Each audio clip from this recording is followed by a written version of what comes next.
Your time check brought to you by Clarkson Jewelers, an officially licensed Rolex jeweler. Brooke Grimsley, Danny Mack, Matthew Rocchio, Randy Carricker on a miserable, rainy morning on a Taco Tuesday in St. Louis. It's a meh Tuesday because of the rain, but not because of the Cardinals. Oh, our Cardinals. The Cardinals are coming, tra-la, tra-la. I think I might have something. I knew it was coming. Maybe that's why I gave you the time, Randy, so you get your machine going. The Cardinals are coming, tra-la, tra-la. The Cubbies are. They sure are. Tra-la, tra-la. Yeah, they are. Don't count on the Mets. Tra-la, tra-la.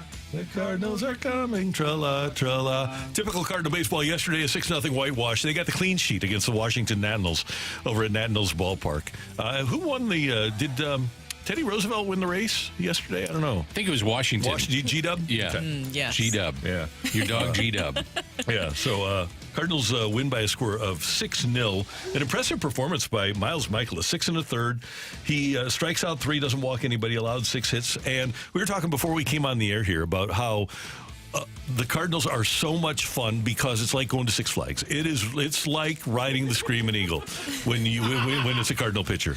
And every game is tight. Yeah, right. Yesterday was the exception, but it was tight till basically the 7th or the 8th inning, and then they busted it open. But their margin for error is very slim. That's why the bullpen has been such a storyline for the Cardinals. And Helsley, you think about him being in, 80% of your games, and you have a chance to win.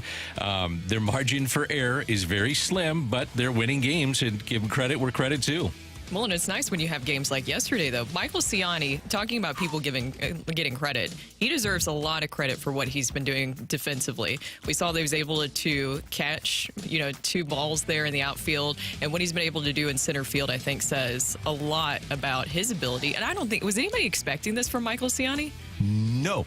Let me go back. Oh, yeah. I thought it from day one. I thought he'd be the starting center fielder and just a rock-solid guy. Just as we all drew it up, right? Yeah.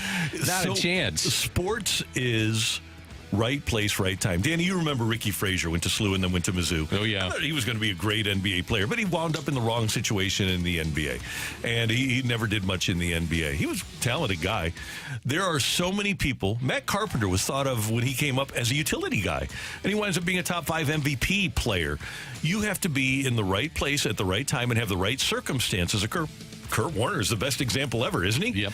And if you get the opportunity and are at the right place at the right time, good things will happen for you. And I told Michael Ciani a couple of weeks ago, I said, look, the way you play center field, you're going to play in this league for a long time because you can't find center fielders that can play like that. And he's going to get a chance here, even with guys that are coming back healthy. And you have Victor Scott coming, and at some point Jordan Walker's coming in the next year or two, if they're still with the organization, by the way, which is debatable. And I think we are going to. That's a tease. Yeah. We're going to talk about that at 7:15. But he's, first of all, he's one of the top, I would say, 3 defensive center fielders right now in the game. I don't know if I'd say he's the best, but he'd be in the conversation. He's that good. And if you can play defense at this level, and you think about where the Cardinals or other teams have been strong in winning games, catchers, shortstop, second base, center field, and obviously the guy on the mound. But we're talking about being strong up the middle. And Ciani is as good as we've seen in many years here in St. Louis. He also was 2 for 4, had an RBI and a stolen base yesterday. So he's hitting enough to keep him and justifying saying, well, his defense keeps him in the lineup. Well, so does his offense a little bit too. It's not great, but it's enough to keep him in there. Michael A. Taylor has a career .237 average, a career .675 OPS. And he's played 11 years in the majors. Yep. Wow. And that's the thing, is that he's forced their hand to keep him in the lineup because what he's able to do defensively, as you touched on, he did have a 2 for 4 day, showed off his base running with 2 stolen bases. But those 2 running catches over by the wall, that to me is what really just sealed the deal of you have to keep Michael Ciani as your center fielder. Even with Lars Nootbaar coming back yesterday, which I know that we were wondering if Lars Nootbaar was going to join them on this trip. We saw that he was in the lineup yesterday. You know that Michael Ciani is still your center fielder. He's got to be, yeah. The way you win baseball is, as Dan said, being strong defensively up the middle. And sometimes you're not going to get everything you want from an offensive performer, but the key is going to be suppressing the opposition's runs, and Ciani helps do that. Okay, here's a question I have for you guys and for the texters. So is this the 15-24 team that had a -52 run differential on May 11th, or the Cardinals, the current 31-18 team that is +19 in run differential since May 12th? Or do you think it's somewhere in the middle? I really think now, because we're 2 months now into this hot streak, right? May, June, now July. I think this is what the Cardinals are. Now, does that live up to the standards of the Phillies and the Dodgers and a healthy Atlanta team, even though they beat Atlanta 2 out of 3? It wasn't the healthy Atlanta team. No, it's not. But relative to the rest of the National League, right now the Cardinals have the 5th best record in the National League. And the teams that you would expect to be in front of them, Philadelphia, the Dodgers, the Brewers, and the Braves. Those are clearly the 4 best teams in the league. And then the Cardinals are the best of the rest, I think. Yeah, I'm with you. Yeah, I think that you are what your record shows, and currently that's what their record shows. Their resilience, I think, is the biggest thing to me, because you have those clunkers. We talked about, sometimes you worry about the pitchers, but we've seen that they have clunkers of games, but then the way they're able to rebound and respond the next game after, I think that's a hallmark of a team that shows that they have a lot of resilience. So I think you have to buy into what they're doing right now. And I think the other thing, and we took our shots at the Cardinals' development over the course of the last couple of years. When you look at what Burleson has become this year, when you look at the way Donovan has, after the injury last year, has rebounded to be the player that he is, you look at the way that Mason Wynn has come up and performed. The Cardinals, Pedro Pajes, Cardinals have done... Nolan Gorman's Herrera's chipped in. Yep. The young players are not only performing, Brooke and I kind of talked about this yesterday. I think the torch has been passed for this team to people like, especially Donovan and Burleson, from Arenado and Goldschmidt. Seems like that when you watch it, doesn't it? Yeah. I still think inside the clubhouse, the guys that they look towards would be Goldie and Arenado, just because they've been around forever. They make a lot of money, which shouldn't dictate whether or not they're the leaders of the team. It should help, though, in your cause if you sign them to say, we need you to be a leader of this team.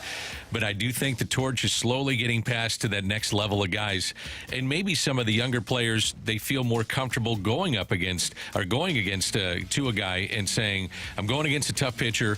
I'm going against this very tough hitter, whatever the case may be. What do you see? And going to Donovan, going to Burleson. And these guys are open about it. And yeah, I kind of see that, too. And by the way, Crawford, too. Let's not dismiss the presence. I know that people don't like the fact that Brandon Crawford is our 26th player, but he is. But he lends a lot in that regard. If somebody goes to him, and especially once you get to late August, and somebody goes to him and says, hey, what's September like? Because I hear it's different. He can help with that. I think another guy, too, that would be in this conversation, if he could stay on the field, is Nootbaar. I could see that torch being passed to that trio and kind of mix him in there, too. Somebody's going to be wearing their Nootbaar jersey here pretty soon once he gets hot. Oh, yeah, you need that to happen, though, because he needs to stay healthy. That's the biggest thing. You're not wearing it until he gets hot, huh? Yeah, I guess so. We have to wait for that. I think another person that we have to give flowers to in this whole process when we're talking about leaders and the way that they've been able to navigate this tough waters and come back from that awful start is Oliver Marmol. Honestly, I think that the fact that he was able to keep this clubhouse together, we talked to Kyle Gibson, and you could talk to other players in that clubhouse, even when they were going through that rough start to the season when they were 15-24, everybody talked about how they weren't shaken in the clubhouse. And I think that has a lot to do with Oliver Marmol. Remember, after he was tossed from that game, things really started to turn for the Cardinals and how he's been able to navigate it, even the right buttons that he's been pushing. You look at the lineup yesterday, a lot of lefties at the bottom of the order. I wasn't expecting that to actually work out, but it worked. And tonight the Royals are in town, and the Royals, kind of like the Cardinals, went out and signed 3 starting pitchers. They have turned their fortunes around. They're only a couple of games out of a wild card spot, and they'll pitch Michael Wacha, who has stayed healthy now for a couple of years, 5-6 with a 3.74, and he'll be opposed by Andre Palante in the 6:45 game at the ballpark. I think if you're Ali, and by the way, the other guy that is now the heat's off him is Turner Ward. Yep. Holy smokes. People wanted to run him out of town, and now things have changed with him. But I think if you're Ali, you go to the ballpark, and not that it needs to be said, but maybe it needs to be reminded to players, just push for me. Just push. You're almost to the All-Star break. We haven't had many days off. The next day off will come on the 11th, so it's in 2 days. It's only a 2-game series, as Randy mentioned, and then you have 4 with Chicago. So I'd be asking my players to push and then regroup over the All-Star break and get ready for a push till the trade deadline. After the deadline, they go to Atlanta for 3. That won't be easy. 3 at Pittsburgh won't be easy. Maybe see Skeens there, and then you have the Nationals and the Rangers at home. So that's how July he's going to wrap up. Meanwhile, there is other stuff happening in the world of sports. Jason Tatum showed up yesterday for the U.S. Olympic training as they get ready for the Olympics. Tomorrow night, the USA against Canada in the U.S.'s first exhibition game. I kind of think, guys, that Canada is the biggest threat to the USA for the gold medal. Break it down for me. Well, they're loaded.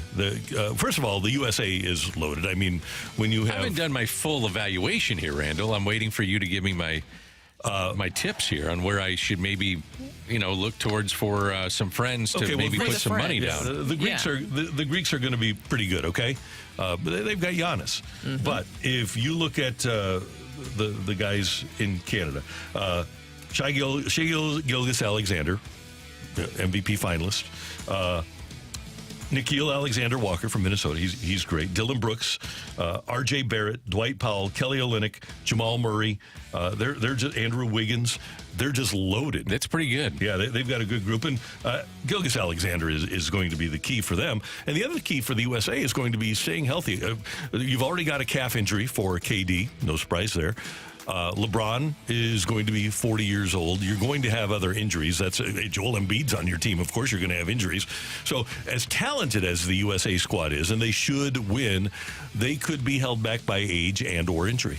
Well, you have Jason Tatum and you have Anthony Edwards, who has a lot of interesting comments lately. Yeah, I don't know if you guys saw the video, but he had the comments where when he was asked about the team, he said he's the number one option on Team USA. Do you guys agree with that, with Ant-Man? He's not in the starting five. He might be the best next option off the bench. Yeah.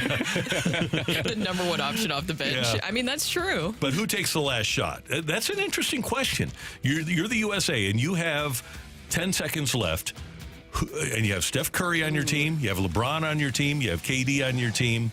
Matthew, I want you to weigh in here. Who is Kerr calling the last shot for? I mean, LeBron? You just said who's Kerr calling it for? Yeah. He's calling it for Steph Curry. It's Steph's still a top 5 player in the NBA, and Kerr's his coach. I still think it's Steph Curry. What about, though, getting out of the way and saying, all right, LeBron, it's yours? He'll pass to a wide open Curry after they shift to that. Yeah. All right, so we're both on the same page. Yeah. All right. So, and I wonder if, KD, they'll all want to take the shot, right? And you Tatum, would think. Why, you can't turn away from Tatum.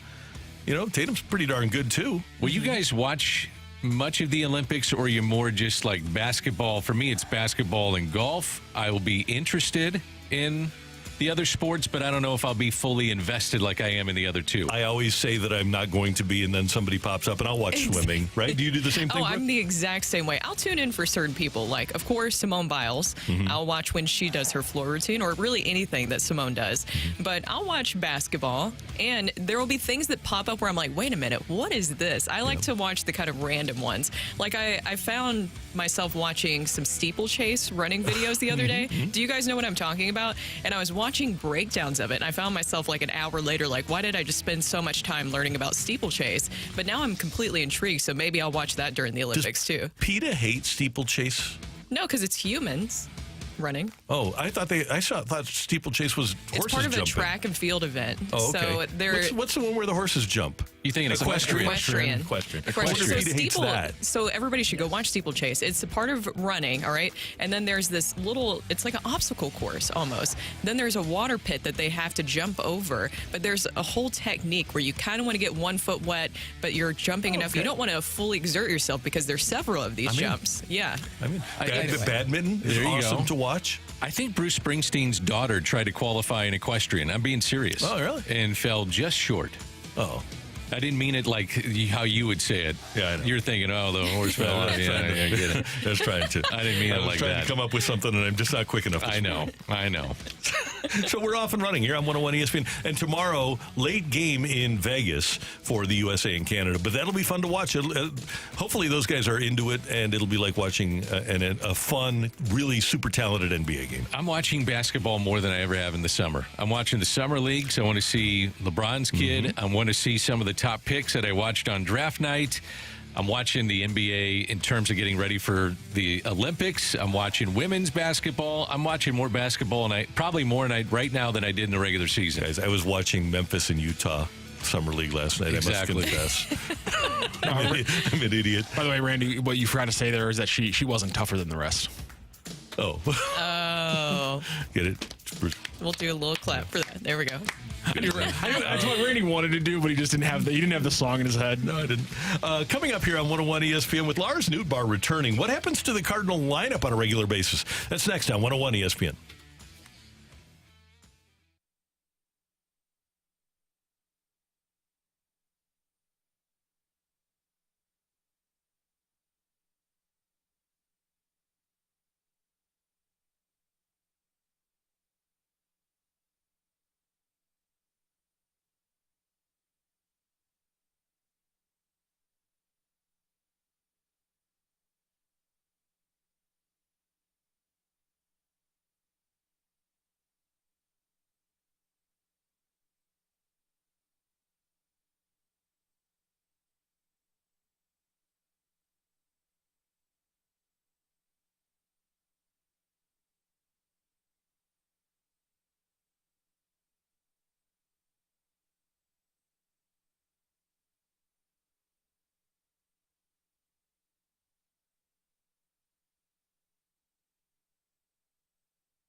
Hey, kids, I'm always telling you about how great the Schnucks Rewards program is. I use it on a regular basis, and now it's even better.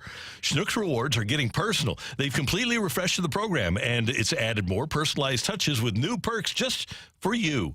Now you'll get personalized savings, which are basically custom deals on items that you buy the most. You'll get personal double points days, so you can earn 4% back on your entire cart. Plus, you'll get a free, freshly baked donut on your birthday, and you get a donut today. Every day the Cardinals hit a home run, dingers for donuts. Head on in to Schnucks, take advantage of the coupon in your Schnucks Rewards app, and you get a free donut the day after the Cardinals hit a home run. If you're already a member of the Schnucks Rewards program, you'll start seeing these benefits in your Rewards app right away. And if not, now's the perfect time to sign up and get 2% back on every purchase you make at Schnucks, and on the right day, get 4% back on every purchase you make. Check out the Schnucks Rewards program. Download it today and get started and get your grocery shopping done at Schnucks.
What are you laughing at? You. You know, people wonder what happens during the breaks of this award-winning presentation called The Morning Drive, and it's the opening drive, Dan. The opening drive on Morning Drive on 101. I mean, it's in the morning and people are driving, so you're not wrong. You wonder, like, what do these guys talk about in breaks? Randy just usually gives us a rundown of food, and last night it was Wagyu. I had a life-changing steak, okay? Life-changing. Best steak I've ever had, restaurant or homemade, okay? Got it at the Smokehouse Market out in Chesterfield, right next to Annie Gunn's, and it is spectacular. So I got some of the secret seasoning out there at the smokehouse. I put the fry pan on the grill at 500 degrees, and then I put some butter and thyme in the fry pan, use their secret seasoning with a little avocado oil on the steak itself. cooked it to, I guess, grilled it to 150 degrees. It was unbelievable. It was the best steak I've ever had in my life. Did it melt in your mouth? It did. Yeah. I could have cut it with a butter knife. It was seriously, yeah. It was unbelievable. Had you never had it before? I've never had Wagyu steak. No, Really? Yeah, and everything out there is great, right? But man, it was unbelievable. I have an update on your carrot cake. Oh, good. What do we have? I saw Jay Delsing right after our show the other day, and I brought the carrot cake into a little studio that we do this show out of, and I said, okay, here you go. Here's your chance. We didn't have any utensils, and so we figured out, we did eventually find a plastic spoon. He said, I'm diving in. I got to try it. He couldn't put it down. He said, I'm going to get sick. So I'm sure we'll get an update on Friday about your carrot cake from Jay Delsing. Talk golf and carrot cake. And thanks to Mike Johnson from Sugar Fire for the props on their Instagram page, too. He checked it out and said that it's a competitive industry now. It is. So that's good to hear. So Lars Nootbaar returns to the Cardinals yesterday. Jose Fermin, we hardly knew you. He sent back to Memphis, and Nootbaar returns with a hit. So if Nootbaar is in the lineup, and the Cardinals like Lars, he's going to be in the lineup. You've already got Brendan Donovan playing left, and you've got Alec Burleson playing right. We talked about Siani in the first segment. So what happens to the Cardinal lineup if Lars Nootbaar is back as an everyday player? What do you guys think happens? I think it just is dependent on who is pitching. I mean, you saw like last night where he was towards the bottom of the order, and that's him returning the game. But I think that you expect him to hit near the bottom of the order when there's a left-handed pitcher on the mound, and then when it's a primary lineup against right-handers, then you could probably put him more towards the top of the order. But I kind of like what they did last night. Honestly, it worked out for him. Siani's got to play. I think he's got to play, so he's got to be in the lineup. And I think that you look at Burleson, he's got to play. You'd have 5 lefties in this lineup right now. Against left-handers. I know. That's what was so surprising I mean, you got Wynn, you got Burleson, you got Goldie, Arenado, Contreras, you got Donovan, Gorman, Nootbaar, Siani. I mean, you're going to have to maybe, if someone just goes south of the right-handers, then start staggering some of the lefties, I think, because you can get into trouble late in the games with bullpens that can eye that up and say, okay, I've got my nasty lefty coming in to face your guy, but you got Brandon Crawford coming off the bench, lefty. Matt Carpenter coming off the bench, lefty. So they're very left-handed predominant right now. And they needed to get Contreras back. And this is even more emphasis as to why they need Arenado and or Goldie to be something close to what they've been in the past. And it's amazing. 2 years ago, this team could not find a left-handed hitter. And now I remember John Denton coming on one time, and I said, the Cardinals brought up somebody. I don't even remember who it was.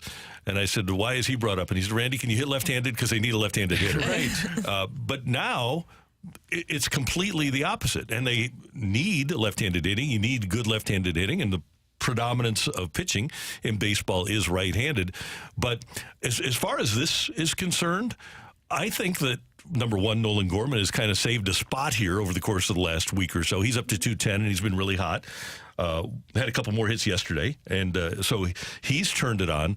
But I think aside from Siani, because he provides such great defense, you go with a hot hand. And if Nootbaar is hitting better than Burleson on a particular day, everybody's going to need time off anyway. If Nootbaar is hitting better than Donovan, if Donovan and Burleson are hitting better than Nootbaar, you can always find a way to get people at bats and go with a hot hand. I think you got to get creative. You do. Really creative. And part of that, Randy, I think that the next question is, okay, this is the group that's going to play. You got 5 lefties in the lineup. How do you make sure that you, as the team that is putting out the 5 lefties, aren't going to be taken advantage of by not staggering lefties and righties, which you can have 5 lefties in a lineup. It happens all the time, but usually it's lefty, righty, and so on and so forth. And, when you got 2 guys, 3 guys really in the middle of the lineup and talking about Goldie, Arenado, Contreras, that you're not going to remove and move them down, at least at this point, that becomes, I think, at times could be problematic late in games. Would you sandwich maybe even Brendan Donovan sometimes between Goldschmidt and Arenado to switch things up a little bit? The one I would is Gorman, because he can provide so much damage. And I understand that he strikes out a ton, and I understand he's not hitting well with average. But then when he has, like Randy says, he gets on a hot streak like this, watch out. I mean, and then all of a sudden you think he's going to get some pitches to hit because he's sandwiched between the two. that is maybe one way to get him going for more consistency. Not saying it's going to happen, but it'd be something I'd be thinking about right now. And I know this is would be a very difficult, even conversation for the Cardinals to have. But here's the thing. Moving down whom? Well, or against right-handed pitching, Paul Goldschmidt this year against right-handers is hitting .209 with a .627 OPS. So does there come a day where Donovan plays first and you've got Nootbaar in left, Burleson in right? Does Goldie sit against right-handers at some point? I think if you're looking to give him days off, that's where they're going to come. I don't see him sitting, though. I just Not on a regular basis. Yeah, I think, though, if you're going to try to get creative, the way that you do it is that your corner guys are going to have to take a day in where they're the DH, in which they're the DH, instead of just a full. Now, you can give them a full day off here or there, but that's not probably going to happen. And I love what Arenado said over the weekend. He said, I've been dealing with injury. And that's something we haven't heard much about anyway. If he's dealing with injury and you know he's trying to be a gamer and go out there, maybe you make the decision for him and sit him some games to try to keep him fresh. So with Lars Nootbaar back, I think we all agree that you have Burleson as your DH. Now, he has made strides defensively this year. I think we can give him a lot of credit for that. But how do you feel about this outfield alignment moving forward with Lars Nootbaar back?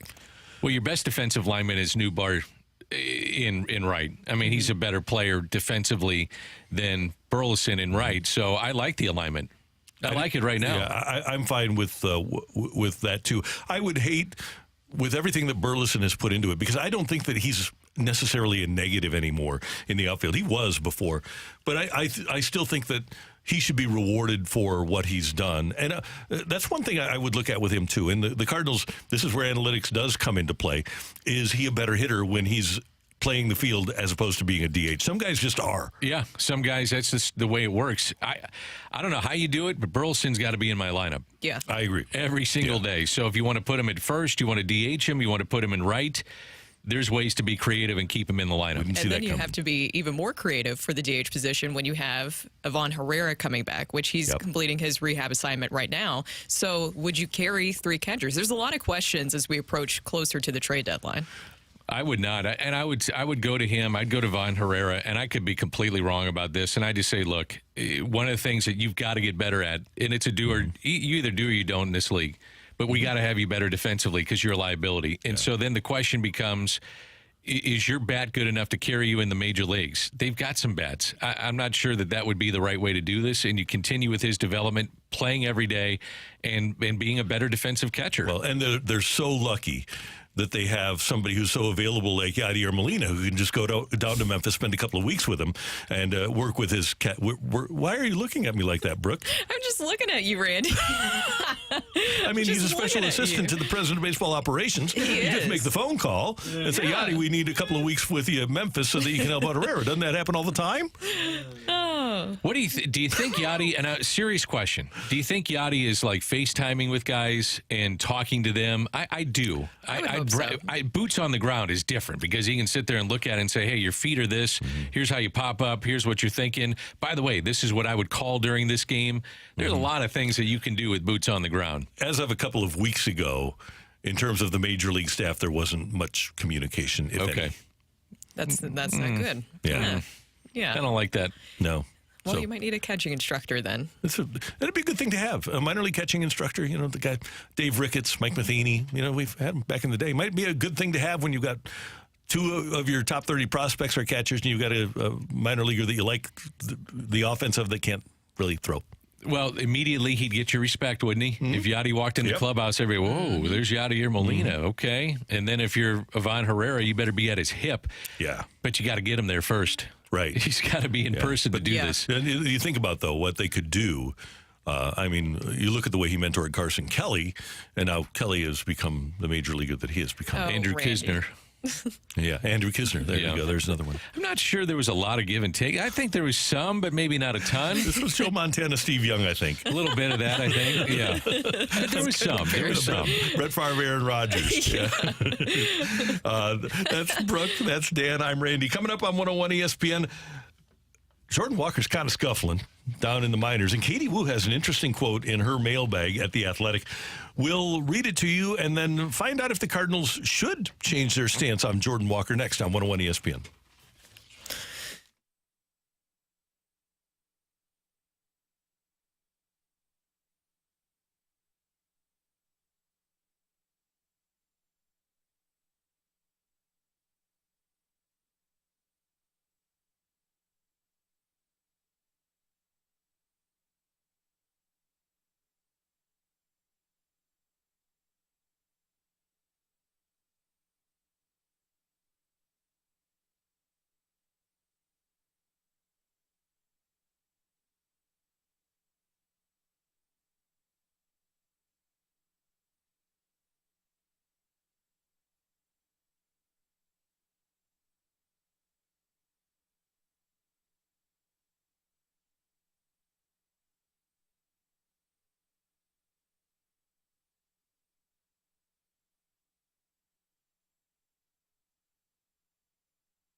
Hey, if you want a delightful lunch or happy hour or dinner today, I want you to stop by the Fenton Bar and Grill on Rudder Road in Fenton. It's 2 minutes from the soccer park, and they have an absolutely heavenly menu. If you want delicious wings, the best wings you'll ever have are the trash wings at Fenton Bar and Grill. Try them with their signature golden sauce or their ranch, and it is absolutely breathtaking. It is unbelievable how good those wings are. And they have marvelous salads. They have remarkable burgers, and when you get a hold of their sandwiches, you will absolutely love them.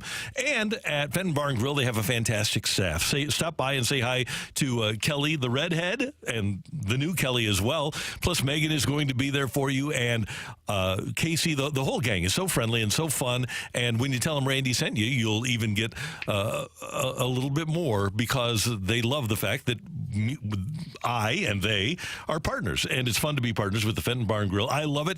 Maybe you'll see me there. But when you go, tell them Randy sent you to the Fenton Bar and Grill.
This is Rocc with your Sports Center update, driven by Johnny Londoff Chevrolet and Johnny Londoff Autoplex. The Cardinals finish off a 4-game series against the Nationals with another win yesterday, 6-0. And they take 3 out of 4 in that series. Miles Michaelis with a great start, 6 1/3 innings pitched, 6 hits, 0 earned runs, 0 walks, and 3 strikeouts. Cardinals will be back in action tonight as they start a short series against the Kansas City Royals. First pitch at 6:45. It'll be the former Cardinal Michael Wacha, 5-6 on the season with a 3.74 ERA. Facing off against the Cardinals' Andre Palante. That is your Sports Center update, driven by Johnny Londoff Chevrolet and Johnny Londoff Autoplex. See them at londoff.com. Chevy, together we drive. Are you kidding me?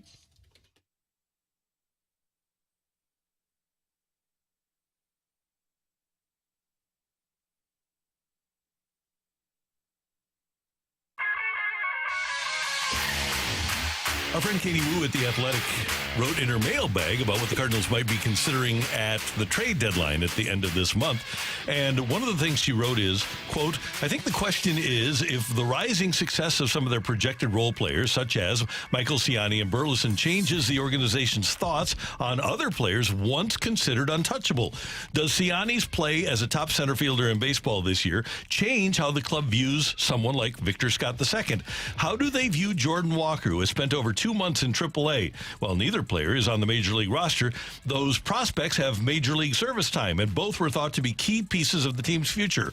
Perhaps that's still true, but it's fair to question where those players stand given the outstanding play of the others. So the big thing there is, number one, I don't think Victor Scott has done enough or has been enough of a prospect to really bring a big haul to the Cardinals. Do you agree with that? That, yeah, he was really good last year, but he hasn't shown enough at this stage of his career or been highly regarded enough to be a guy that helps the Cardinals get the coveted piece that they want at the deadline. Would you two agree with that? Yeah, I would agree with that. Yeah. The only thing that I would say, though, to kind of counter it, but I'm with you in what I'm saying, but I'm going to counter it, is that he's got so much speed and he's such a unique talent that I do think there would be teams that would love to take a flyer on him. Now, Yes. what would the haul be back? I couldn't tell you. But the other part that he's a controllable asset for a long time on what could be a vital piece of your outfield moving forward for certain teams. But at this stage, he's kind of a lottery ticket. Absolutely. Now, the other guy who was a top 5 prospect in all of baseball showed in the last 2 months last year that he can perform at the major league level. And the Cardinals have obviously been unhappy with him because he is in the minors. If they were happy with the way he was performing, he would be here. So Katie's question is a legitimate one. Should they have or should they change their mind on Walker? John Mozeliak telling KMOX on Sunday that it's all about production for Jordan Walker. After the Cardinals had said when they sent him down, it's about launch angle, it's about loft, it's about pitch selection. Now it's about production.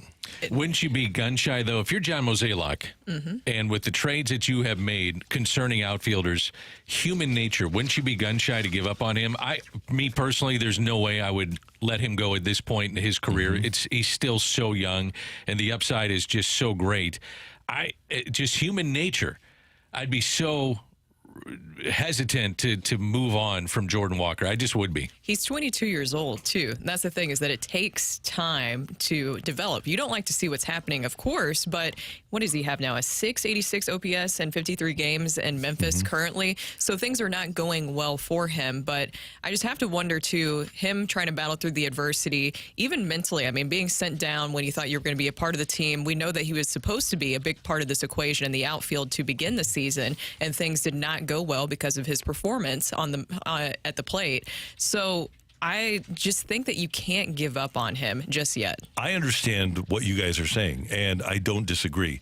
But, Brooke, you had some really interesting quotes from Mo from 2019 that you passed along yesterday, where he compared Dylan Carlson to Pujols and Oscar Taveras. And look what has happened with Dylan Carlson. If I were the Cardinals and I had all of these hopes for Tyler O'Neill and all of these hopes for Randall Grichuk, and Dylan Carlson, and now it's happening with another guy, I would start to question whether or not I had the right guy. Should I keep this might be, or is this might be great, valuable enough and I'm not trading him for nothing.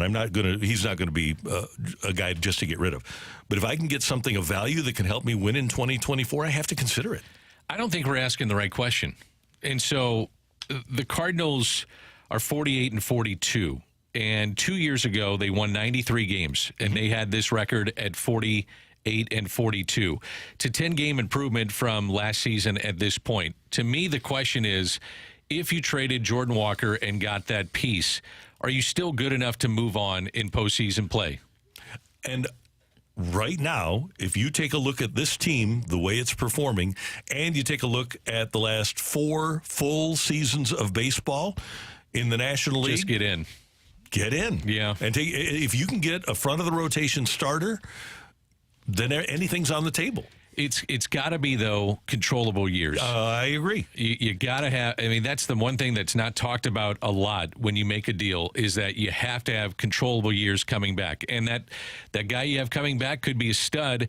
And if you get Walker, you're getting him under control for a number of years if you're the team that you decide to deal with. But controllable years has to be a part of the equation, too. I think that's the big key right there is that you need young, controllable arms, especially if you can fit something into the front of your rotation. Now, that will be hard to find, of course, but if there's a deal to be made there, I think that's something the Cardinals need because you even have to look at the contracts going past this season as well because we know the age. We've talked about it at length, the age of the starting rotation, and you look at those contracts going into next year, they're missing some young, controllable arms in their starting rotation.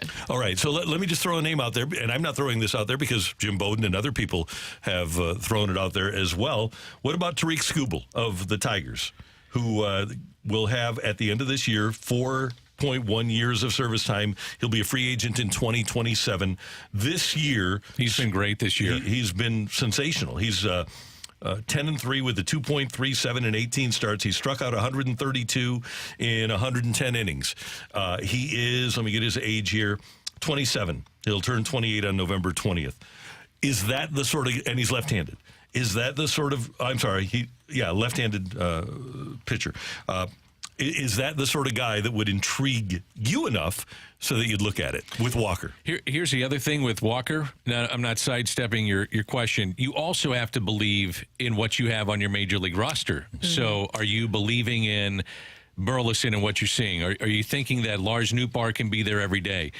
Because if they're not, you got to have a replacement, and that's Jordan Walker. And that's part of Katie's point. The other part of it is even Chase Davis, who was the Cardinals minor league hitter of the month, they're all left-handed. And you're not going to have these right-handed hitters. I mean, we don't have helpers for Arenado and Goldie. They aren't going to get better at their ages. You don't have another right-handed hitter in your system. So you have Wilson Contreras for the next few years. Otherwise, if you do trade Jordan Walker, you don't have another right-handed hitting prospect to put in the middle of your lineup. I don't trade Jordan Walker. Just simply, I don't know if there's a package out there that would make me say, unless I am so overwhelmed that I cannot just turn it down. I'm not moving on yet from Jordan Walker. Now, if we're a year from now and we're having this conversation and he's in the minor leagues and not performing and not putting up results, then I think it's on the table. And I think there's teams that would say, I'd love to have Jordan Walker and have a chance to see what he could do in our system. But right now, I'm just not giving him up. Walker is the centerpiece in a deal for Luis Robert, right-handed hitter, and Crochet. Boy, I'd have to look at that. Well, that really changes things, doesn't it? That's what you're saying. I got to be overwhelmed. I got to think about it and be overwhelmed, and that would make me overwhelmed. That's what I'm looking at, too. But I'm just saying that the guy, with the way things have played out, I don't think that he should be completely untouchable. Well, yeah, because you do need starting pitching. Mm-hmm. At the end of the day, starting pitching, especially if it's somebody that you can put as your number 2. We were discussing this yesterday. You know that Sonny Gray's your number 1, but who do you feel comfortable with, say, in Game 2 in the playoffs? Today, Miles Michaelis. Okay, maybe if he had a clunker the game 3 before. weeks ago, Kyle Gibson. Exactly. Right. You know, a young arm that you could have at the front of your rotation is something that would not only help them this season, but moving forward. Well, that's the thing. They're going to get, and here's another aspect of this, they're going to get a lot of money off the books in this rotation. So that's something to think about, too. If you get a controllable, tough lefty like him, you'd have to think about it. No doubt about it. That's Dan. That's Brooke. I'm Randy. Coming up next, you can get your text into the Air Comfort Service text line, 314-399-9646, 314-399-YO-HO. We've got Well, there's a couple things I want to bring up with let's this. do this. Okay. Now your good morning starts with looking at me. But you looked at me. I snapped my head and you went, good. Stop. Stopped. Yep. Snapped. On the yo-hos, you come back to me, and there's one yo-ho. I'm going to go a little bit further with this, but you guys look at me with the yo-ho. We do. Do you expect it early or late? We have expectations. I like just to be every surprised, time. honestly. You like to be surprised? I like to be surprised. Well, I'm going to hold off then. Okay. Yeah. I think Randy likes early getting it all out of the way. Well, then I'm I going to do it right now. I just like it. Why do you like it so much? I just like when you do it. You force me into it? You're reticent. And I'm not reticent. BK completely said no, right? Yeah, but Dan, you're fun. Oh. Clip that off, Matthew, and send that to the BK and Ferrario Tanner show. That's terrible, Randy. He is Yes, fun. because that's a program that knows fun. Is Yo-Ho not fun? Yo-Ho is just, it's the essence of fun. I think it's a little different. Fun. Yo-ho. There we go. There it is. There we go. Gave Yo-Ho. it to you. Till the next time. You do on make me ESPN. laugh.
Hey, yo-ho, it's Danny Mac for Stewart. How about that? A little yo-ho even in Stewart's American Mortgage. If you're someone who is looking to purchase a home or refinance, or if you're looking to consolidate some of that ugly credit card debt, and maybe you don't know exactly what direction to go to in any of these things, let me make it easy for you. Call Stewie from Stewart's American Mortgage.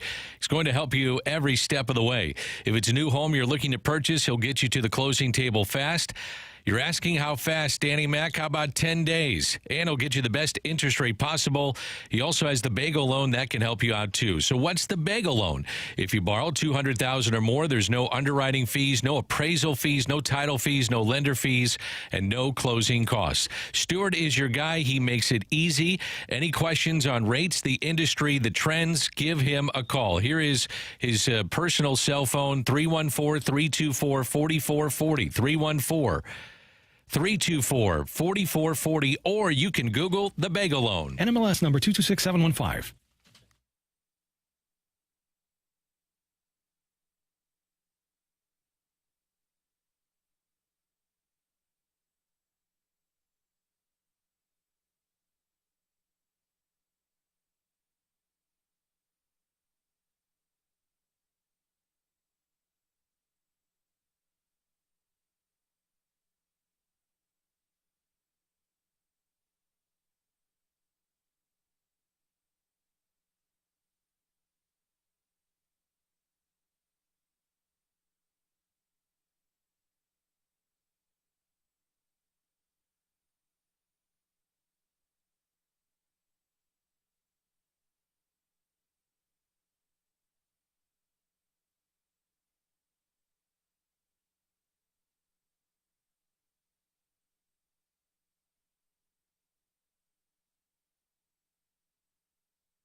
Take it or leave it. Want to say something? Want to put it out there? You like it, you can take it. If you don't, send it right back. Get your text into 314-399-9646 and give us your take it or leave it. Brought to you by Gloria Lou Realty. Visit GloriaHasTheBuyers.com and start packing. That's my final offer. Take it or leave it.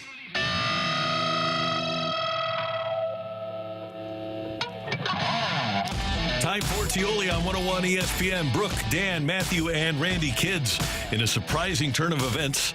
Former BYU and current Denver Broncos quarterback Zach Wilson's ex-girlfriend, Abby Guile, and his former college roommate, Dax Milne, have announced their engagement. So Abby and Dax are engaged. His former roommate and his former girlfriend. Take it or leave it. Dax better keep an eye on Mom. Oh, Randy, come on, leave it.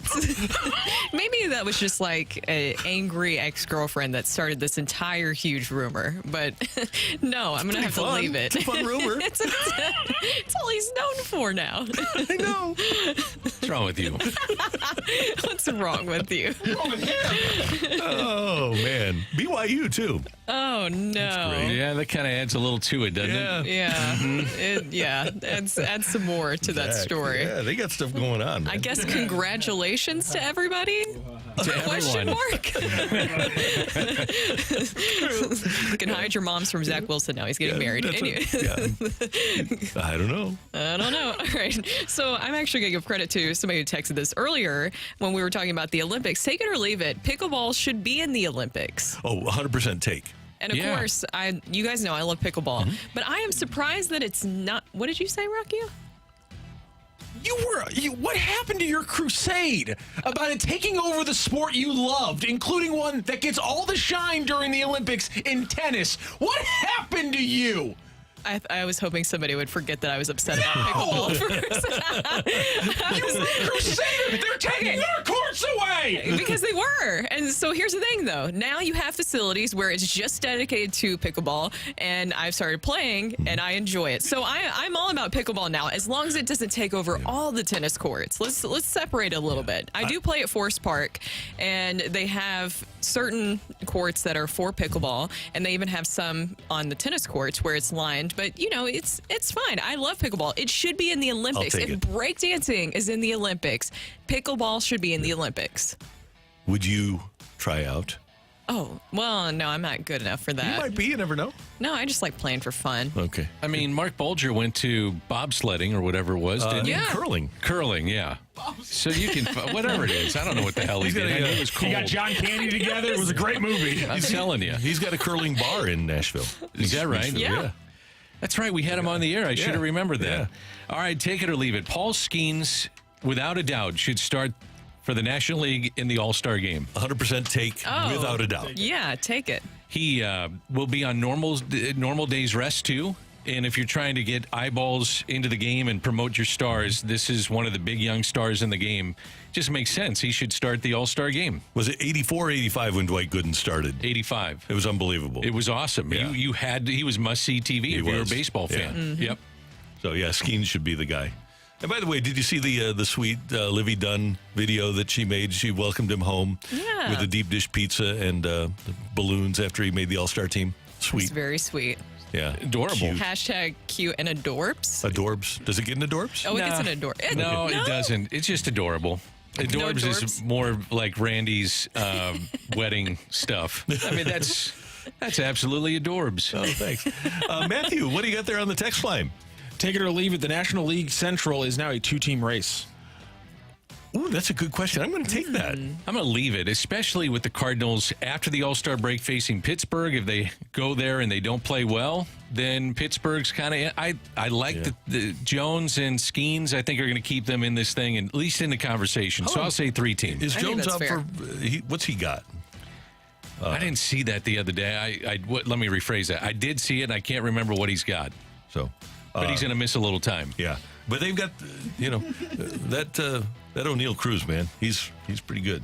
Did you see last night the shortstop of the Reds and what he did? Yeah. With learning Japanese? No, he's trying to do that. He is. He stole home with the pitcher just receiving the ball from the catcher, kind of lobbed it back, and he said, okay, I'll steal home. And then he also did the same thing at second. He is exciting. He's very exciting to watch. And he is going to try to learn Japanese. Which I don't know love. if you saw that. Yeah.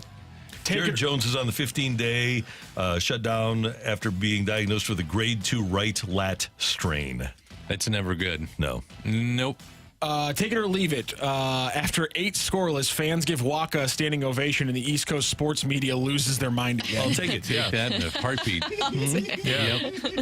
So, just like Pirates fans gave him during the playoffs in 2013.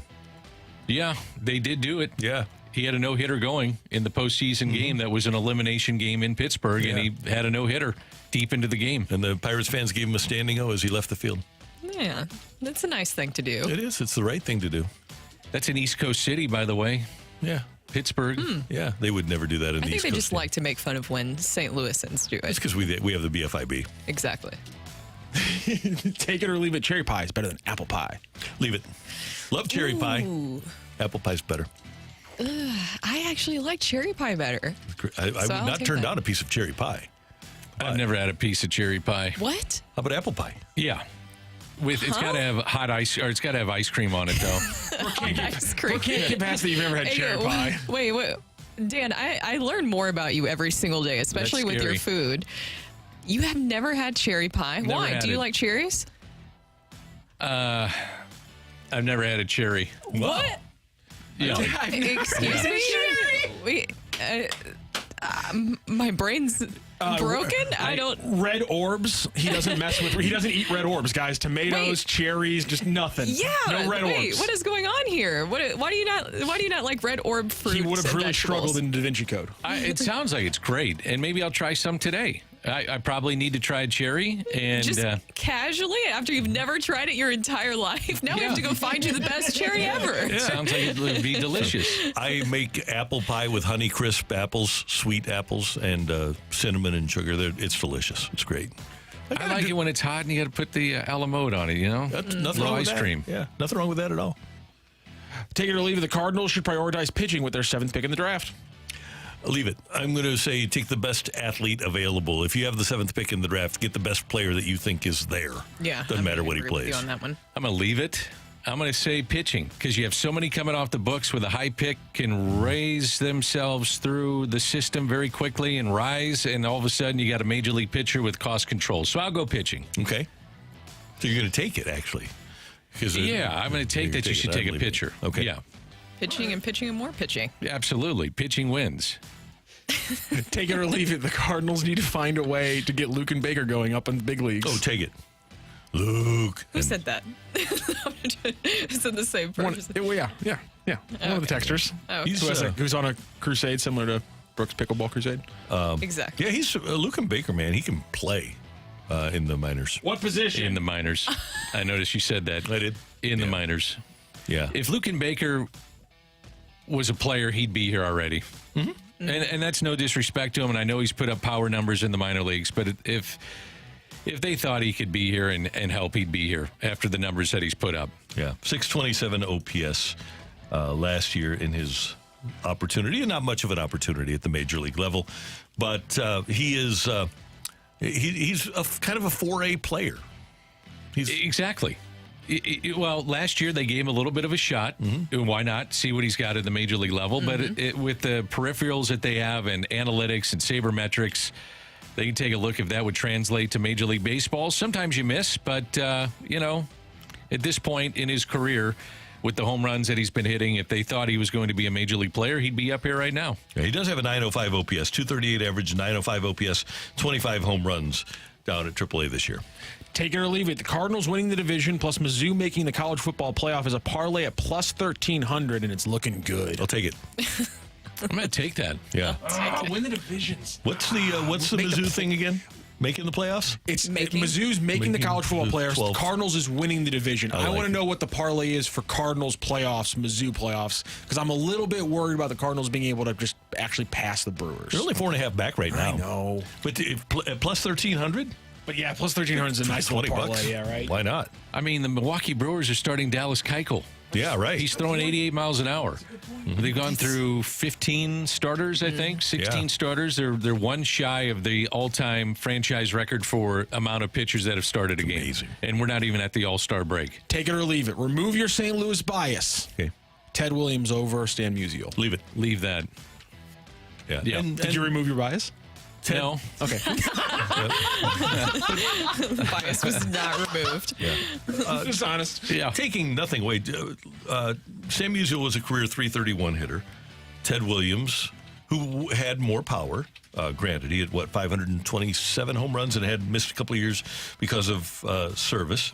Missed more than a couple, I think. Yeah. Yeah.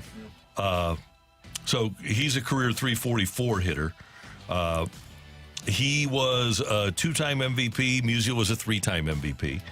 Musial obviously had the good fortune of being on teams where he could be the centerpiece of world championship teams, and Williams never had that opportunity. They were their careers intertwined.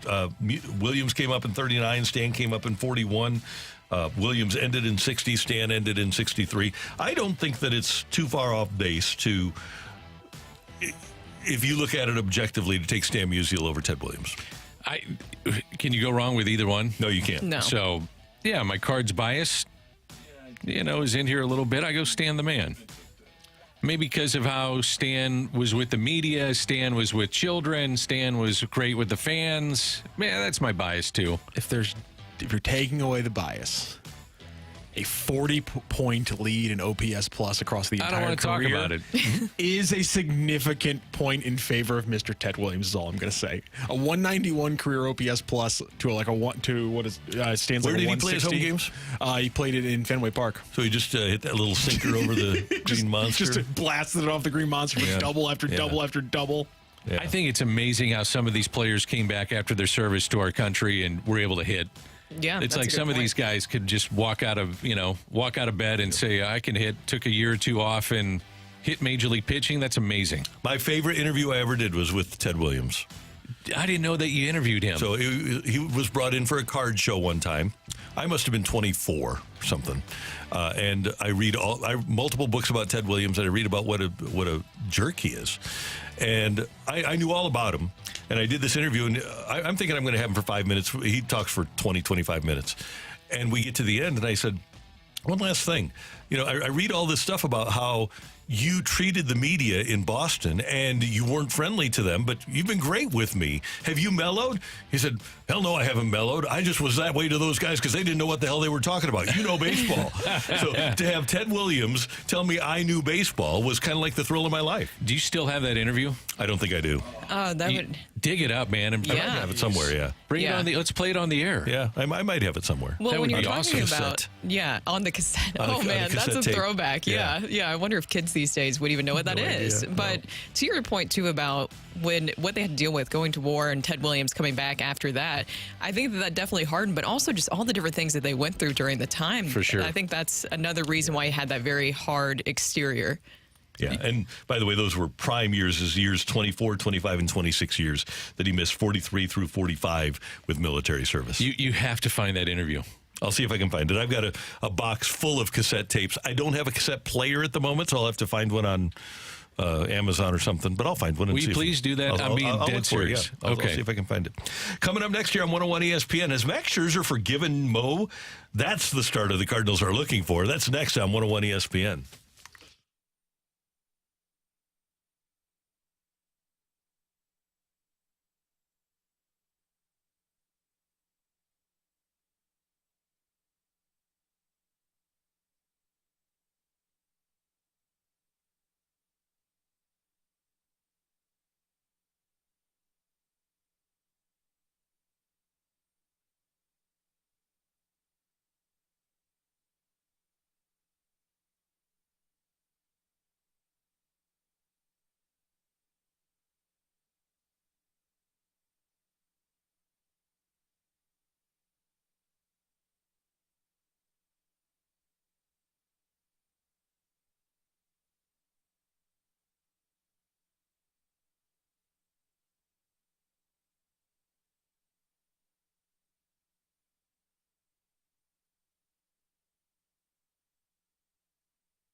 Lars' Fresh Take. Presented by Lindenwood University.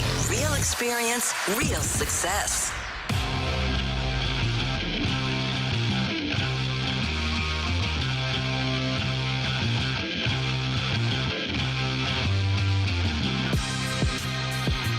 In St. Louis, time check brought to you by Clarkson Jewelers, an officially licensed Rolex jeweler. Max Scherzer is back with the Texas Rangers after suffering an injury last season. He has missed the first part of this season, made his return on June 23rd, and picked up a win 5 innings for the Rangers, and he's lost his last 2 starts. But so far this season, he is 1-2, is earned, and this is, we just take it all with a grain of salt because he's coming off the injury, 1-2 with a 2.70 earned run average. And there's been talk that the Rangers might decide to sell because they appear to be out of the race and they're having a bad year, and that they might make trades. Scherzer has a blanket no-trade clause. The question is, if you're the Cardinals and you try to get Max Scherzer, has he forgiven the Cardinals for not pursuing him in 2015? Should he forgive the Cardinals when he offered them a hometown discount to come here as a free agent? Mad Max, do you think that he's forgotten about this? I don't think he forgets stuff. I don't think he forgets things either. I think he kind of strikes me as a guy that might hold a little bit of grudge. And I think, honestly, rightfully so in this situation. He wanted to come back in 2014. You guys were telling me the story during the break about how Adam Wainwright really lobbied for him to come here. And it was something that the Cardinals passed on at the time. And I'm sure it's something that they really regret. Could you imagine having Max Scherzer here with the Cardinals? If and you as a long-time had him fan since 2015? I think, though, that time heals all wounds. And if he's got a chance to come back to his hometown and win, so what? You sit there and say that's the past, business is business, and you come back and have a chance to win, do it in your hometown. If you're the Cardinals, the Mets are paying a ton of the salary. He's going to be a free agent, I believe, after this year. Mm-hmm. So why not at least kick the tires on it? I think it'd be fun. You know, the guy that I think that they'll look at more so than anybody else is Nathan Eovaldi. 34 years old. He's pitched well. There was interest in him previous years. I think that would be maybe a guy that makes more sense, and maybe you don't have to give up as much if you're going in that direction. Big game pitcher. Yep. Mm-hmm. I wonder, though, what you'd have to give up for a Scherzer, because Texas didn't have to give much up to get Max Scherzer last year. And if he would give up his no trade to come to St. Louis, then all bets are off. I just wonder, because when you talk to his friends here in St. Louis, he was very angry because he really wanted to come here and was willing to come here for less than he got from the Nationals. And the Cardinals, as they have admitted, didn't engage him during that free agent process. What do you think during that time was the reason why the Cardinals didn't want to bring him to the organization? I think it was probably threefold. Number one, money, because he wound up getting $210 million, and a hometown discount would have been, $190? It would have been the highest paid Cardinal ever. Number two, the Cardinals had pitchers that they thought were going to be pretty darn good for the future. Now, Scherzer had won the Cy Young Award in 2013, so I didn't think a Max Scherzer on their roster, but they did have an Adam Wainwright. Lance Lynn had pitched very well in 2014. Carlos Martinez was on the way. Michael Wacha had been a rookie, so they had a lot of good things happening. And then the other thing was Oscar Taveras had died during the World Series in 2014, and they were using their resources to try to pick up for losing that offense, and they traded for Jason Hayward. I would say that money, as you said, Randy, is number one. I mean, there's a lot of money, $200 million plus, and also there was a lot of people around baseball that felt like he had a violent delivery and it wasn't sustainable, and so there could have been injury along the way, and maybe they projected that along the way. I can't speak for them, but I know I can speak for others, though, in talking to others in baseball, they felt that, is it a repeatable delivery? Is it too violent? And he proved all the naysayers wrong. I mean, he's just been an incredible player, an incredible pitcher.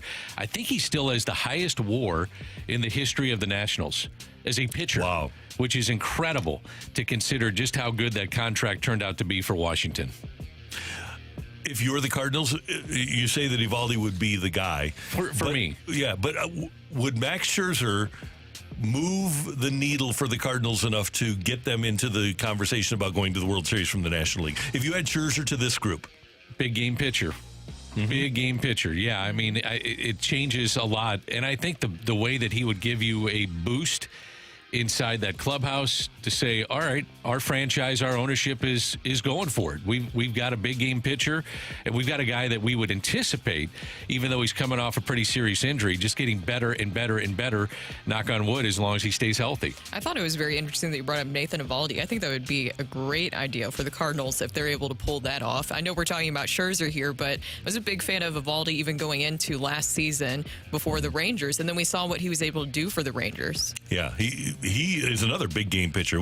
We've seen it, unfortunately. Yeah. And sometimes you go with the guys that have just a little time left, and you don't have to give up as much. We talk about controllable years probably being number one when you think about a deal. Eovaldi's 34. And if the Rangers decide to get out of this thing, I'm kicking the tires on him, too. Yeah, I would. By the way, one other note about the Cardinals not getting Scherzer in 2015. In 2015, the Cardinals led the National League in starters ERA at 2.99. Dodgers were a quarter of a run per game worse at 3.24. Cardinal starters that year win 72 and 42. So that particular year, they could say, hey, we got guys.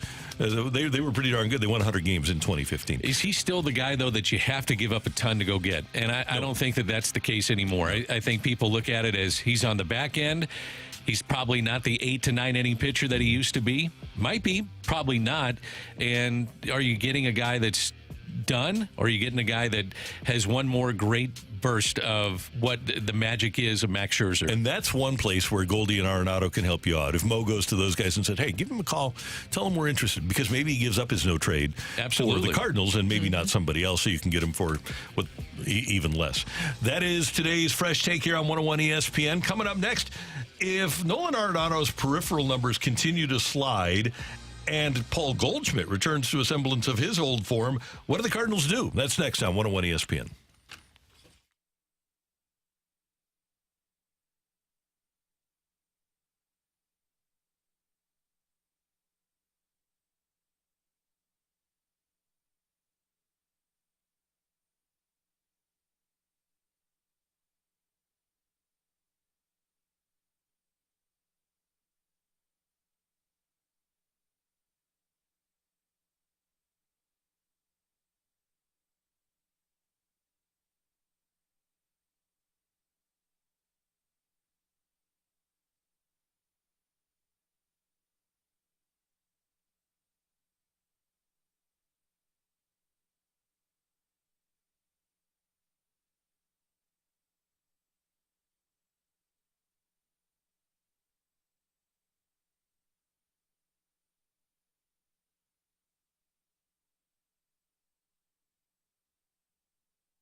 I talk to you about AutoLoanPro.com because I'm a customer of AutoLoanPro.com. A couple of months ago when I needed a new vehicle, my old car had been totaled, and I needed a new vehicle, and I didn't have a trade-in because my car had been totaled, so I went to AutoLoanPro.com because I knew that they're working with over 50 different lenders, and they're going to help me get the very best financing. And at AutoLoanPro.com, they said, what kind of payment would you like to make? How long would you like it to be?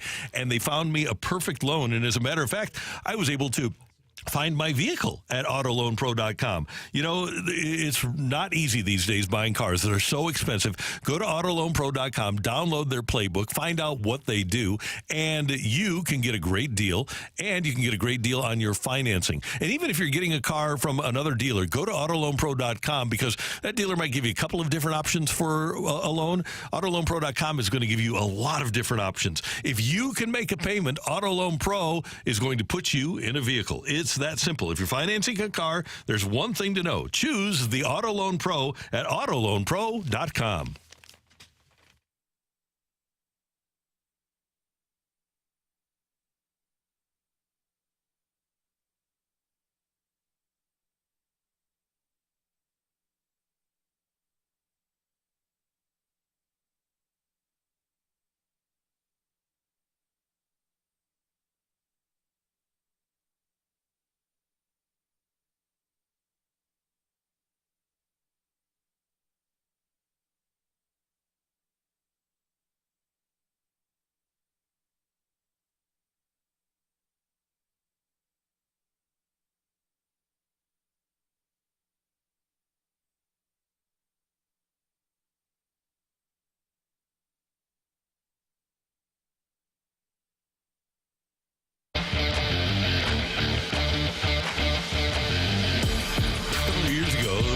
Matt Carpenter was really struggling for the Cardinals. They brought him in and said, Matt, we know you're struggling, but don't worry about it because your peripheral numbers are fine, and we think you're just hitting into bad luck.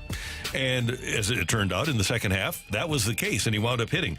This year, Nolan Arenado is struggling.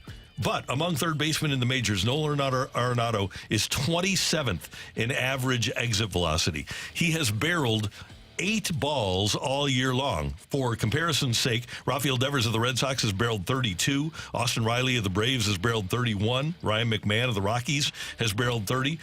Matt Chapman of the Giants has barreled 30 balls. Barrel percentage is way down for Nolan Arenado. I can take or leave peripherals, but that's pretty notable, especially when you look at his rankings. The total ranking of total barrels, and he's played every day, he's 21st in barreled balls among third basemen in Major League Baseball this year.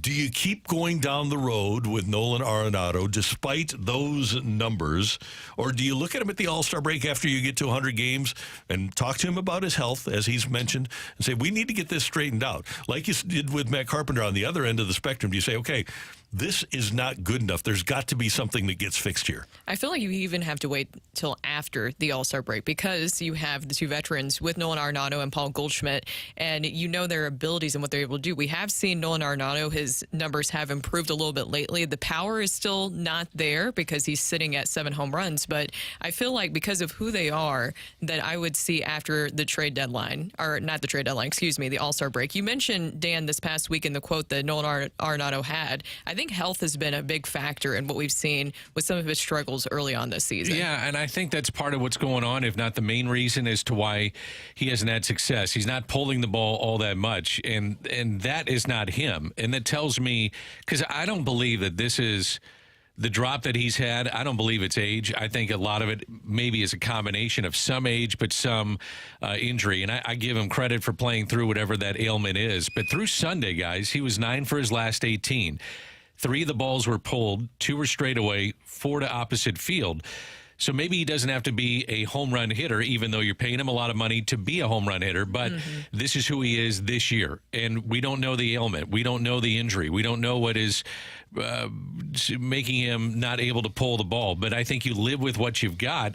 And by the way, since June 9th, he's hitting 329. Yeah. So maybe it's a month. That's a reasonable sample size. Yeah. I mean, maybe this is who he is at this point and just not a power guy because of the injuries that are taking him to this different level of how he's hitting the baseball. So are you guys fine with them both in the middle of your order? Do you look at moving them down or maybe even sandwiching some other guys in between? I know I discussed Brendan Donovan, maybe having him in between at certain points, but you brought up Nolan Gorman as another option as well. Yeah, I'd look at it, especially with all the left-handers in the lineup, and I just don't like staggering or at least having in a row all the left-handers because then at the back end of games you can get really you can put yourself in a corner with that. But I would would look at all different options that are on the table right now.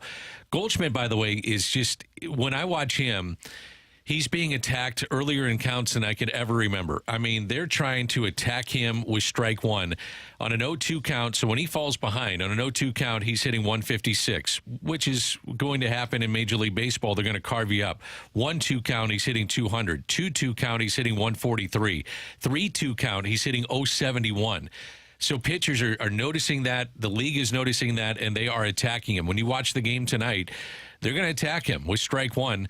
And here's something to consider. I was just thinking outside the box. Do we get this game in tonight? If you know there's inclement weather, you have a mutual off day on Thursday and just push that back to Thursday and give yourself a day off tonight. I think that's a great idea. Yeah. Just I thinking wonder about if the Pirates would be on board with that. Just play a day game Royals. on Thursday. The Royals. Yeah. Yeah. Yeah, that's fine.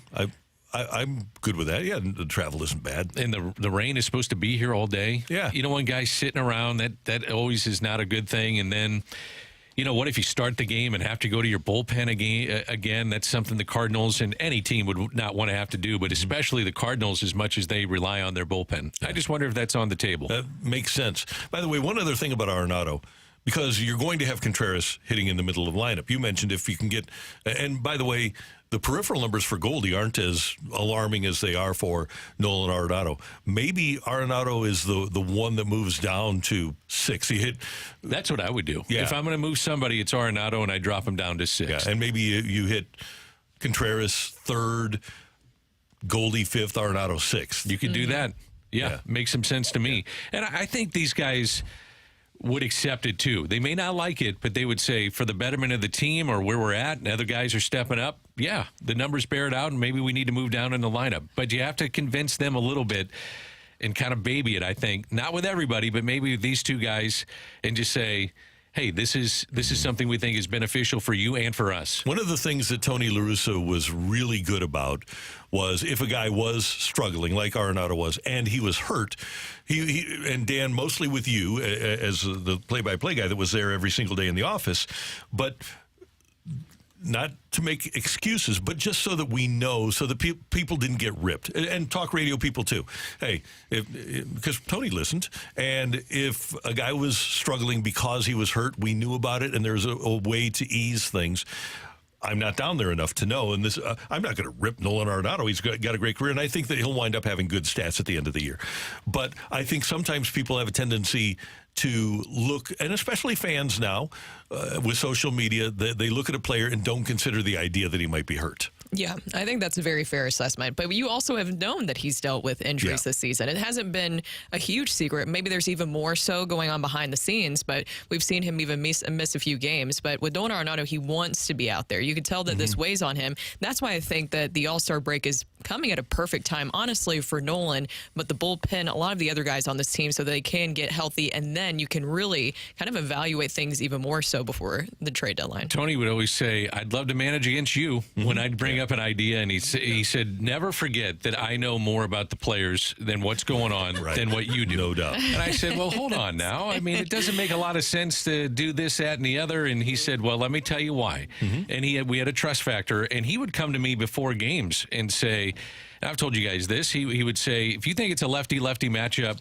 and we don't go to the lefty, let me just tell you, his arm is a noodle right now. We can't throw him, but I don't want you to say that on the air. If you can, protect the player by saying he's got an ouchie with his knee. Yeah. Or something's going on where he's got the flu. And that's why, so we're protected, he's protected, and that's how we move on. Because talk radio will go crazy, people on the internet will go crazy, and they should. If a move doesn't make sense, you sit there and say, why wouldn't you do that? Well, there are underlying factors that maybe you don't hear about all the time. Yeah. That's Dan. That's Brooke. I'm Randy. And Matthew, do you need... Oh, no, we don't need... We've got a winner. We've got a champ today coming up on the fight. What's his name again? Garrett. Looking forward to facing Garrett again in the fight. Next on the opening drive. It's the opening drive on 101 ESPN. Morning drive.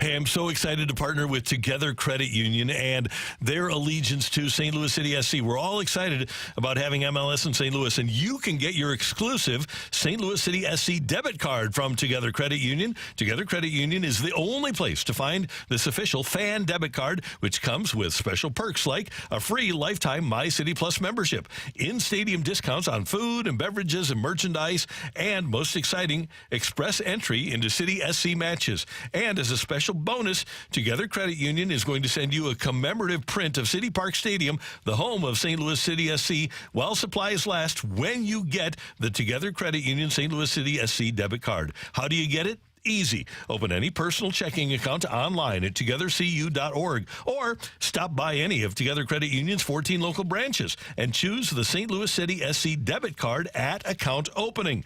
No cost for the City SC debit card, so don't wait. Sign up today and show your pride for St. Louis City SC. Membership eligibility required, federally insured by the NCUA.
This is Rocc with your Sports Center update, brought to you by Saliga Heating and Cooling. The Cardinals yesterday with a 6-0 win over the Nationals. Miles Michaelis with a strong start, 6 1/3 innings pitched, 6 hits, 0 earned runs, 0 walks, 3 strikeouts, and the Cardinals take 3 out of 4 against the Nationals. They will start a short series against the Royals tonight.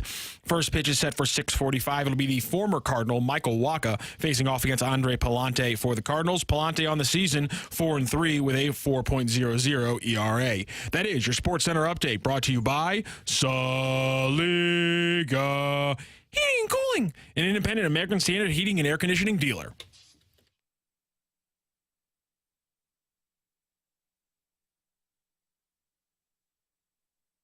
Welcome to the fight. In the red corner, Average Joe Listener. And in the blue corner, the undisputed king of morning drive. Please welcome Randy Carrigan.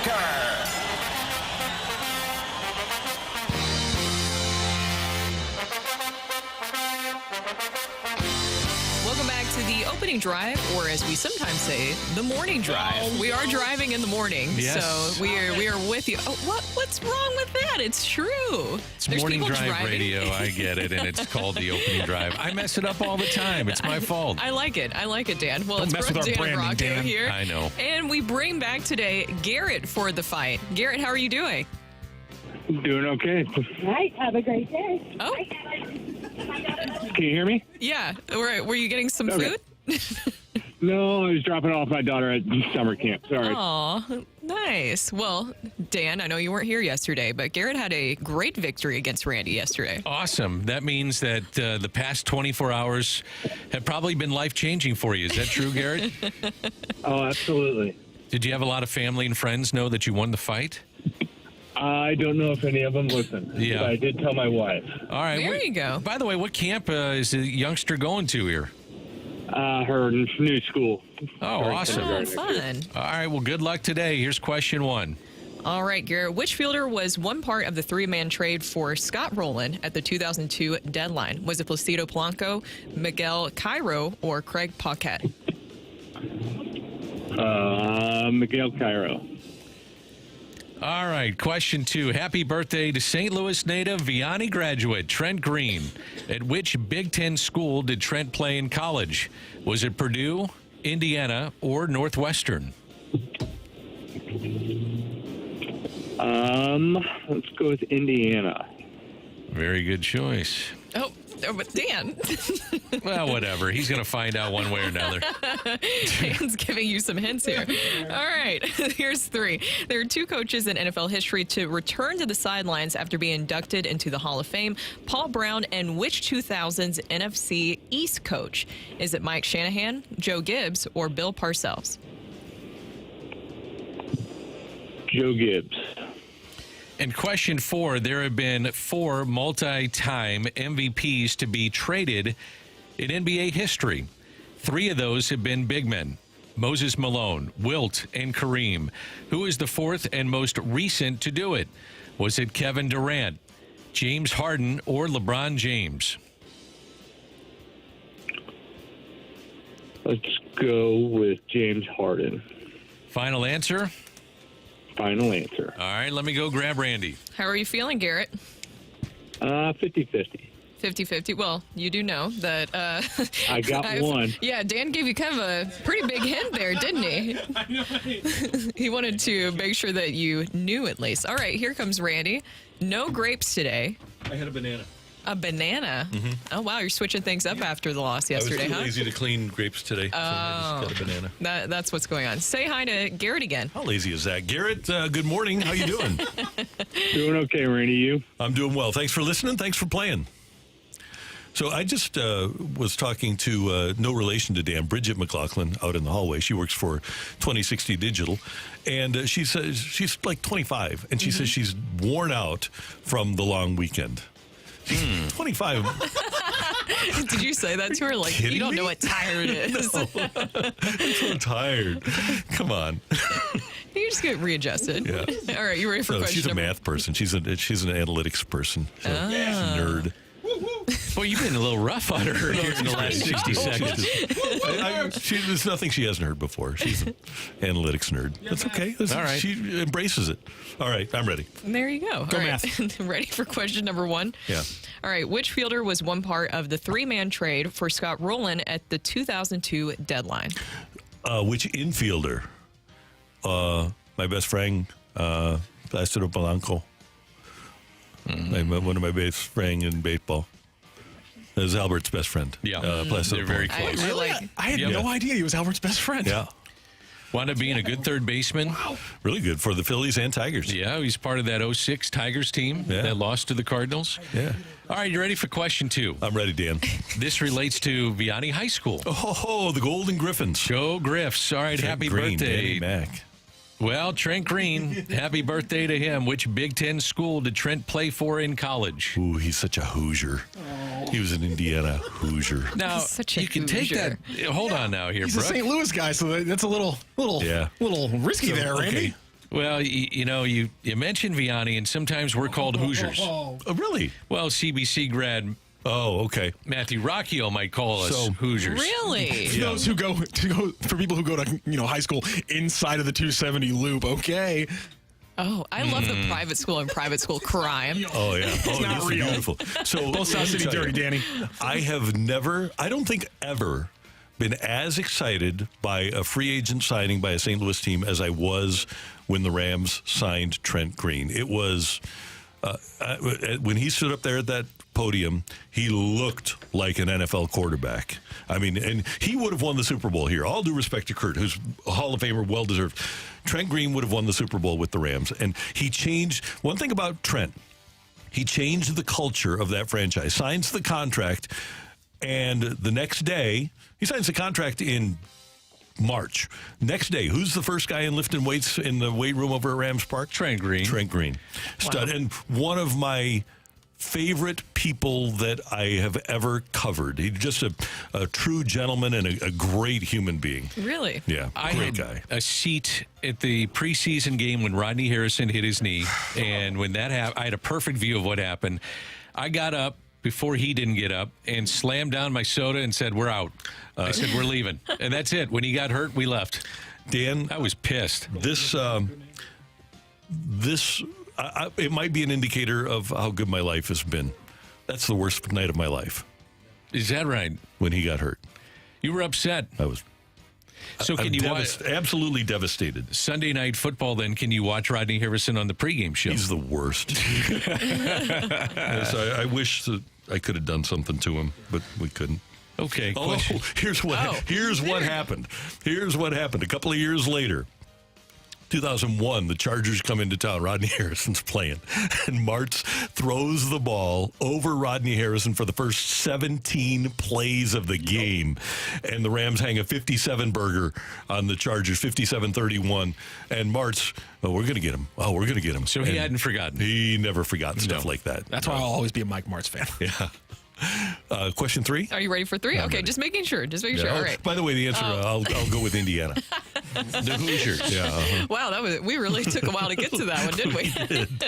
All right, here's 3. There are 2 coaches in NFL history to return to the sidelines after being inducted into the Hall of Fame. Paul Brown and which 2000s NFC East coach?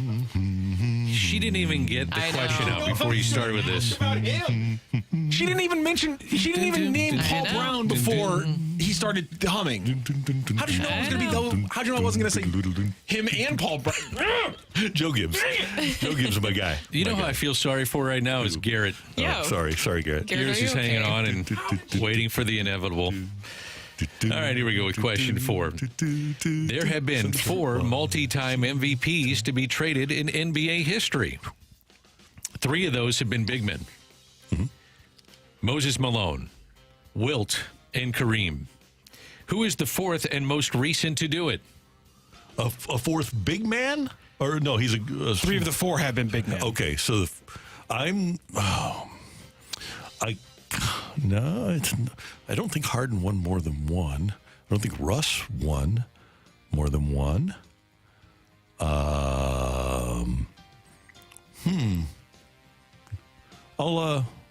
Maybe it is one. I'll do the lifeline here, Daniel. It's an interesting lifeline. Kevin Durant, James Harden, LeBron James have been traded. LeBron has never been traded. Kevin Durant got traded from Brooklyn, but he went as KD. Has he won more than one? Who was the third guy we had? You had Kevin Durant, James Harden, LeBron James. Okay, LeBron's never been traded.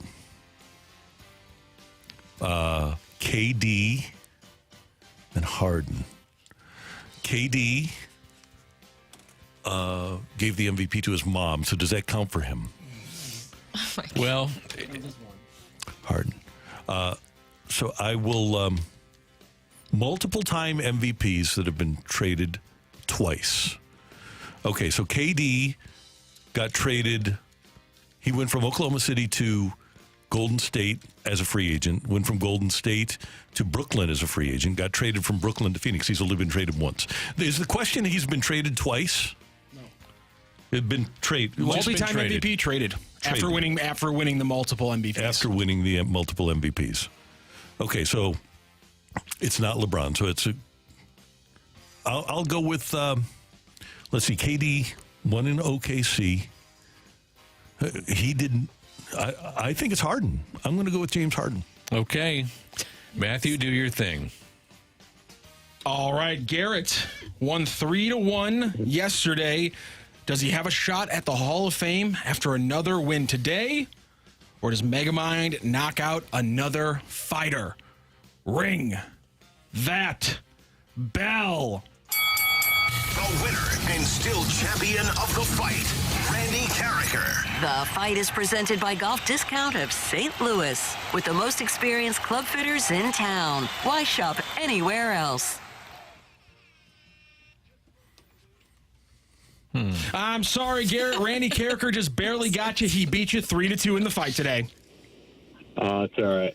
No, don't worry. You will not be the main character of this after this happens. We're going to go through the questions and answers. I'm going to get yelled at. Which fielder was part of the three-man trade for Scott Rowland at the 2002 deadline? It was, in fact, Placido Polanco. Happy birthday to STL native and Vianney grad Trent Green. He did, in fact, go to Indiana. By the way, we got a texter that said Hoosier is a derogatory term in St. Louis because a bunch of people from Indiana came over as scabs during a union strike. And so it turned Hoosiers, being an Indiana term, turned into a derogatory term in St. Louis. I did not know that. Two coaches in NFL history returned to the sidelines after being inducted into the Hall of Fame. Paul Brown did it when he returned with the Bengals, and after being inducted in 1996, Joe Gibbs returned to the Washington Redskins. And there have been 4 multi-time MVPs to be traded in NBA history. 3 of them have been Big Ben: Moses Malone, Wilt Chamberlain, and Kareem Abdul-Jabbar. The 4th and most recent to do it, after winning the MVPs in 2009 and 2010, LeBron James was signed and traded to the Miami Heat. Oh, that's stupid.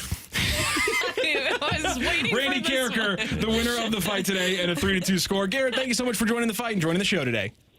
All right. Thanks, guys. Thank you. you, Appreciate it. I mean, it's right there in the name. He was signed and then traded. Okay, good. That's fine. I feel like if I only did 3 people, and then you could say, yeah, but a 2-time MVP was then signed and traded in LeBron James. So I figure like I was. That's the ultimate technicality, but that's fine.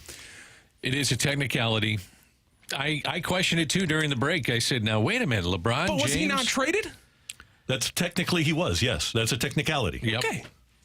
So, but was he a free agent? Yes. Did he go there as a free agent? Yes. And then they did the sign and trade. By the way, the decision was 14 years ago. Wow. 14 years ago. amazing. Wow. And a lot of championships. Guys, can I mention something on a serious note here? Yes. So Yes. we were just talking about Vianney. I want to mention something for our CBC friends like Matt. Terry Mickler, who's been a longtime soccer coach, more than 50 years. He's the winningest coach in the United States, longest running coach.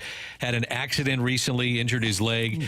Eventually, the leg had to be amputated, and he's been at CBC since the early days of the high school. We all care about him. There's a big fundraiser for him. It's July 13th, funterry.com. July 13th, funterry.com, and let's help one of the great coaches in St. Louis soccer history. Maybe the best high school coach ever. Sure, you can make a case for that. Mike Villa at Vianney got a national championship.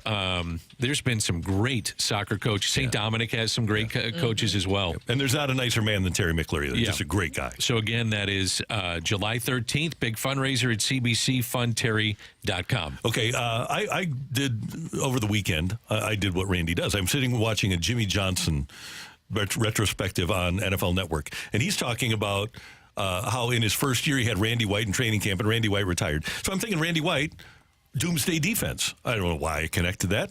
And then I think, what were some of the great names of defenses then? Like he had the Steel Curtain, the Purple People Eaters. And then I started thinking bigger. Like, okay, what are some of the great nicknames of teams and units ever? And with the Splash Brothers being broken up, I want you to text in 314-399-9646, 314-399-YO-HO. We've got Murderers Row. We've got the greatest show on turf. What are some of your favorite nicknames for team units or the teams themselves? We'll give you some of ours next on 101 ESPN.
Hey, I'm going to make my way over to Mentality tomorrow. I do every week so that I can get my weekly treatment and get my testosterone level increased back to the level that it was when I was in my 20s. Guys, if you want to restore your energy level back to where it was when you were 20s, early 30s, Mentality can help you out with an FDA-approved testosterone treatment that will allow you to feel the way you did from an energy standpoint when you were in your younger days. Some of the most common symptoms and problems associated with lower levels of testosterone include low energy and motivation, fatigue, tired all the time, kind of anxious, maybe decreased mental acuity, not as sharp as you used to be. Those are all problems that can be solved with Mentality because they're going to deal with low testosterone. They're going to do a complete panel of your blood work to find out where your testosterone level is, and they're going to restore it for you. And they're going to work with your insurance provider to make sure that your out-of-pocket expenses are as low as they can possibly be. Mentality is a great local clinic. They have great clinics in Chesterfield and South County. Learn about them like thousands of St. Louis guys have and get your energy level back with Mentality.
Getting a ton of text, which is great for favorite sports team or unit nicknames of all time.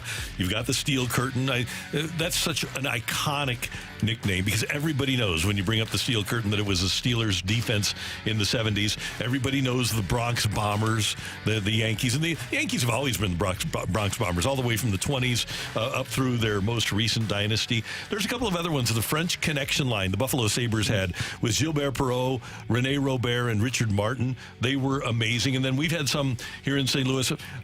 I am very partial because there's not many offenses in football that have nicknames, but the Greatest Show on Turf is one of the all-time great nicknames. Oh, it has to be up there in the top. And I think that, of course, there's some bias there, but honestly, it's one of the best ones out there. Thank you, Chris Berman. The Purple People Eaters, I think, is a really good one. And then with the Cardinals, we got a couple of texts in about this one. The Gas House Gang. That's great. That's a good one. Yeah. I always liked Memphis Mafia.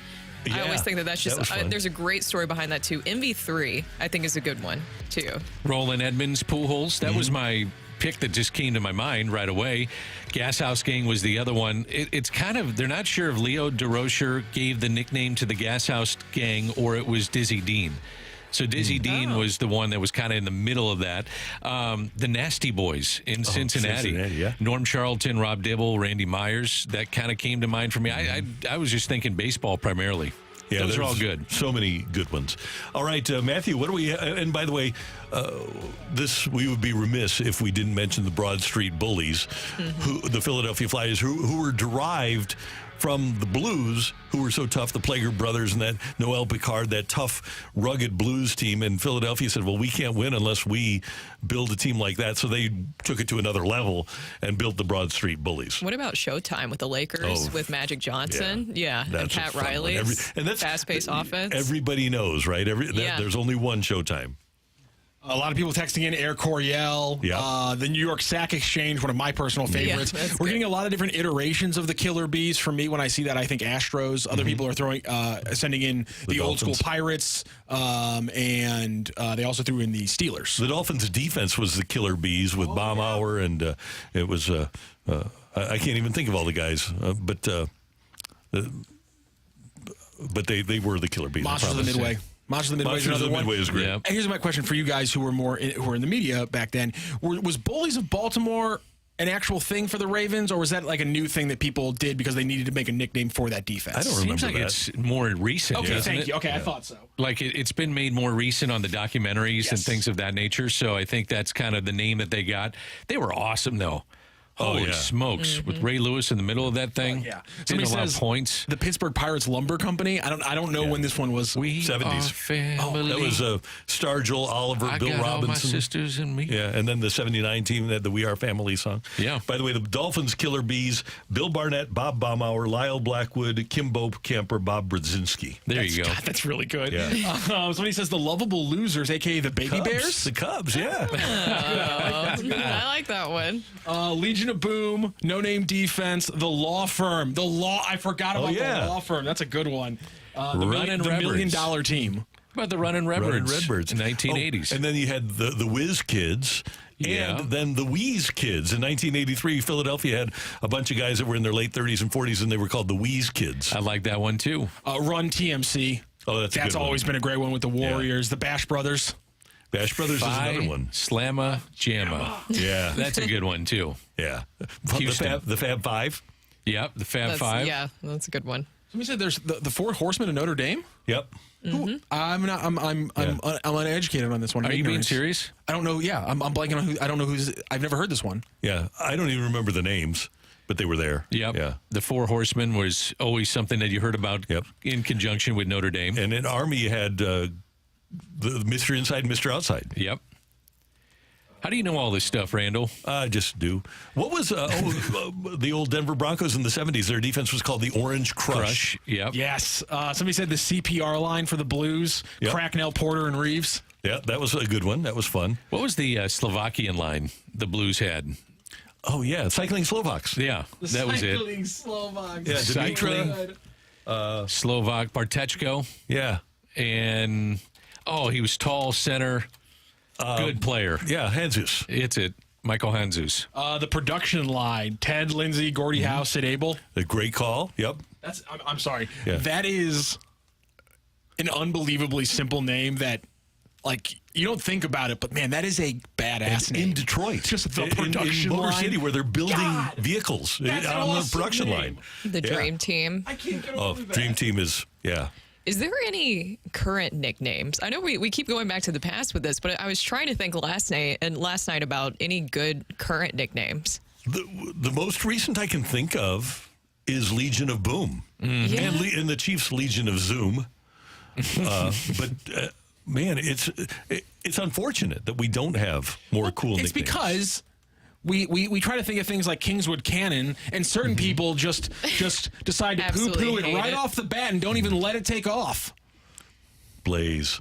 Do you think it also has to It's a do with the fantastic changing of nickname, Danny. media Let and it how happen. people consume media now? Because, I mean, back then, you would have it all over newspapers. So it'd be blasted on the front page of the newspaper. It'd be talked about all over TV. I think that Right. the way that people consume media now, it might be harder to spread nicknames. And a good point about that is Whitey Ball was a derivative of the media and people reading the newspaper and seeing it on TV, and it just became a thing. How about, you were asking about recent name? What about Baby Birds? Yeah. Oh, yeah. The baby birds. Our baby birds, yeah. The baby birds They've are taken coming a over little the bit. nest. Yeah. Yeah. I forgot a natural here in St. Louis. The cardiac Cardinals back in the 70s. For sure. Uh-huh. They were behind in the fourth quarter every game and then came back and Jim Bakken would kick a field goal and they'd win. The cardiac Cards. Did we get Eric Coryell? Did we we get got that that one. earlier? Yeah. Okay. All right. So pretty cool. Thank you very much for all the input. This is fun. And so many great nicknames. I wish we did have more, whether it's teams or individuals or groups of people within a team. It's always fun. We haven't even been able to have one stick for Kittredge, Romero, and Helsley. Right. We've tried. The big a lot three. of people tried. The Terminators. Yeah. One other one that somebody threw out that returns this year. We get the return of Catholics versus convicts. Oh, yeah. That's Notre a good Dame one. versus Miami. That's one of the best ever branded things ever in football. Coming up, the rush hour reset on the opening drive on 101 ESPN.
What if I told you that you could sell your home, get the cash, and stay in the home for up to 12 months while you find or build your next home?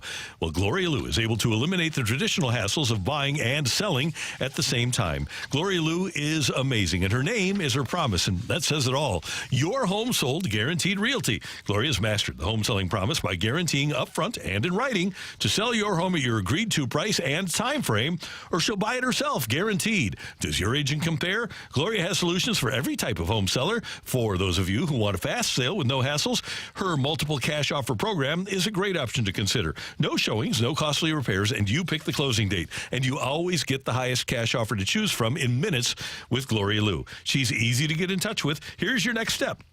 Call Gloria Lou at 314-325-6888, 314-325-6888, or visit GloriaHasTheBuyers.com. As always, Gloria and seller must agree on price and possession date. To learn more, visit GloriaHasTheBuyers.com.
We may have the Cardinals and the Royals tonight at the ballpark. Michael Wacha set to go for KC, and Palante would go for the Cardinals if they can play it. But rain is scheduled today. And Dan, as you mentioned, it might not be an awful idea for the Cardinals to call this one. Yeah, then they have a mutual off day, I believe, on Thursday. That would be the final off day before the All-Star break. And as much as there's gamesmanship in this a little bit, as much as there has been the usage of the bullpen, it wouldn't be the worst thing, and you got Palante going tonight, wouldn't be the worst thing to give guys a day off. Romero needs probably a day off. Kittredge, I think, has gone in back-to-back games. So it wouldn't be the worst thing, but they've had the emergence of some others coming out of that bullpen, namely Ryan Fernandez, who's been good, but little gamesmanship, maybe you get the commissioner's office to chime in and say, hey, it might be a good thing to go on Thursday. And Danny, I know you have the highly detailed forecast. My iPhone forecast has the minimum percentage of rain until 6 o'clock being 65%, then 55 in the 7 o'clock hour, and 50% in the 8 o'clock hour before things cool off. But rain's forecast essentially throughout the day and night here in St. Louis. So why not just call it and make it easy? Well, it's also good for the fans. Right. I mean, if fans are coming from out of town or fans are thinking about going to the ballpark with their families or whatever the case may be, it's beneficial for them. Just scrap it and then move on. I know some fans don't like that, but that's maybe the way you got to go. At this point, wouldn't you rather know, though, a little bit earlier than rather sit around and wait for the game to start at the ballpark? Yeah. Oh, for sure. In rain on top of that. Takes forever. Yeah. Takes forever. Yesterday, Miles Michaelis was terrific in the finale of the 4-game series in Washington. Michaelis going 6 shutout innings. He allowed 6 hits, struck out 3, didn't walk anybody, and threw 93 pitches. And the Cardinals win it 6-0 over Washington. Kittredge with a strong inning and a third, and then Romero came on with a strong inning and a third as the Cardinals pitched the shutout. And another good day for Alec Burleson, 2 for 5 with 3 runs batted in. Yeah, another Biscuit Burleson, but also another big day for Michael Ciani. I mean, he was able to keep the Nationals from scoring thanks in part to those 2 running catches that you saw early on in the game.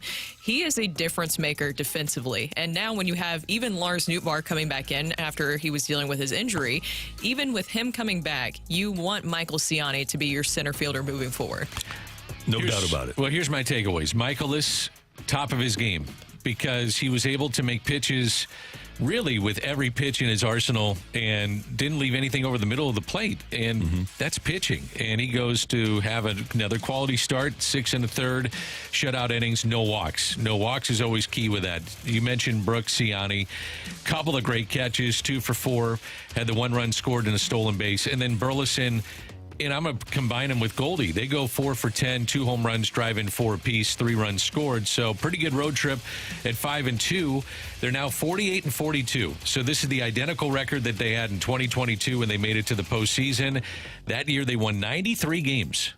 Can they get to 93 this year? That'll be the question. I look at their schedule. Their schedule starting in the second half is really tough. Yeah. Once you get past this month, it starts to amp up a little bit, and teams will improve with the trade deadline. So August is going to be a big test for this club. And the Cardinals, after 90 now, 4.5 behind the Brewers in the division, 4 back in the all-important loss column, and kind of building a little bit of a cushion, although that can dissipate in a hurry. But in the wild card race right now, the Cardinals are just 2.5 behind Atlanta, and they are 3.5 ahead of Arizona for the 3rd and final wild card spot. It's a tight race. I have a theory, by the way, of why hitting is down. And pitching is so good, but we were talking about schedules. And I think when you only face a team one time, you used to see guys, you used to see pitching 18 times. You'd see starter multiple times throughout the season, and now with the way that the schedule plays out, this is just maybe a crazy theory, but you only face a pitcher maybe one time the season, and you haven't maybe seen him for 2 years, which is the case with some teams, some pitchers. That's a theory I have as to why hitting is down. That's all I got to say. Brooke, I have a question for you as a tennis aficionado. What did you think of Novak Djokovic winning yesterday and then taking a shot at the Wimbledon crowd because they were cheering for his opponent? I think that's very on brand for him. Yeah. I'm not surprised. Like I guess that's just him, though. It is, but it's almost like he doesn't want to own the fact that he's the villain. Yeah, I think that for a while he did. Now, I think things have changed a little bit in his public perception here as of late. I mean, he used to battle a lot publicly and behind the scenes with Roger Federer and Rafael Nadal. Obviously, Federer is not playing anymore. Nadal on his way out. And it kind of felt like they also mended those relationships. And so I think his public perception was also changing a little bit. But I don't think there's anything wrong with having a villain in the sport. It gets people talking. Every sport. But it maybe is your way of thinking of that, why would he be surprised? Right. And what happened was he was playing a gentleman by the name of Holger Rune. And during the match, fans were chanting Rune, Rune. And afterwards, when he was doing his on-court interview, he said, to all the fans that have respect and that stayed here tonight, thank you very much from the bottom of my heart. I appreciate it. And to all of those people that have chosen to disrespect the player, in this case me, have a good night.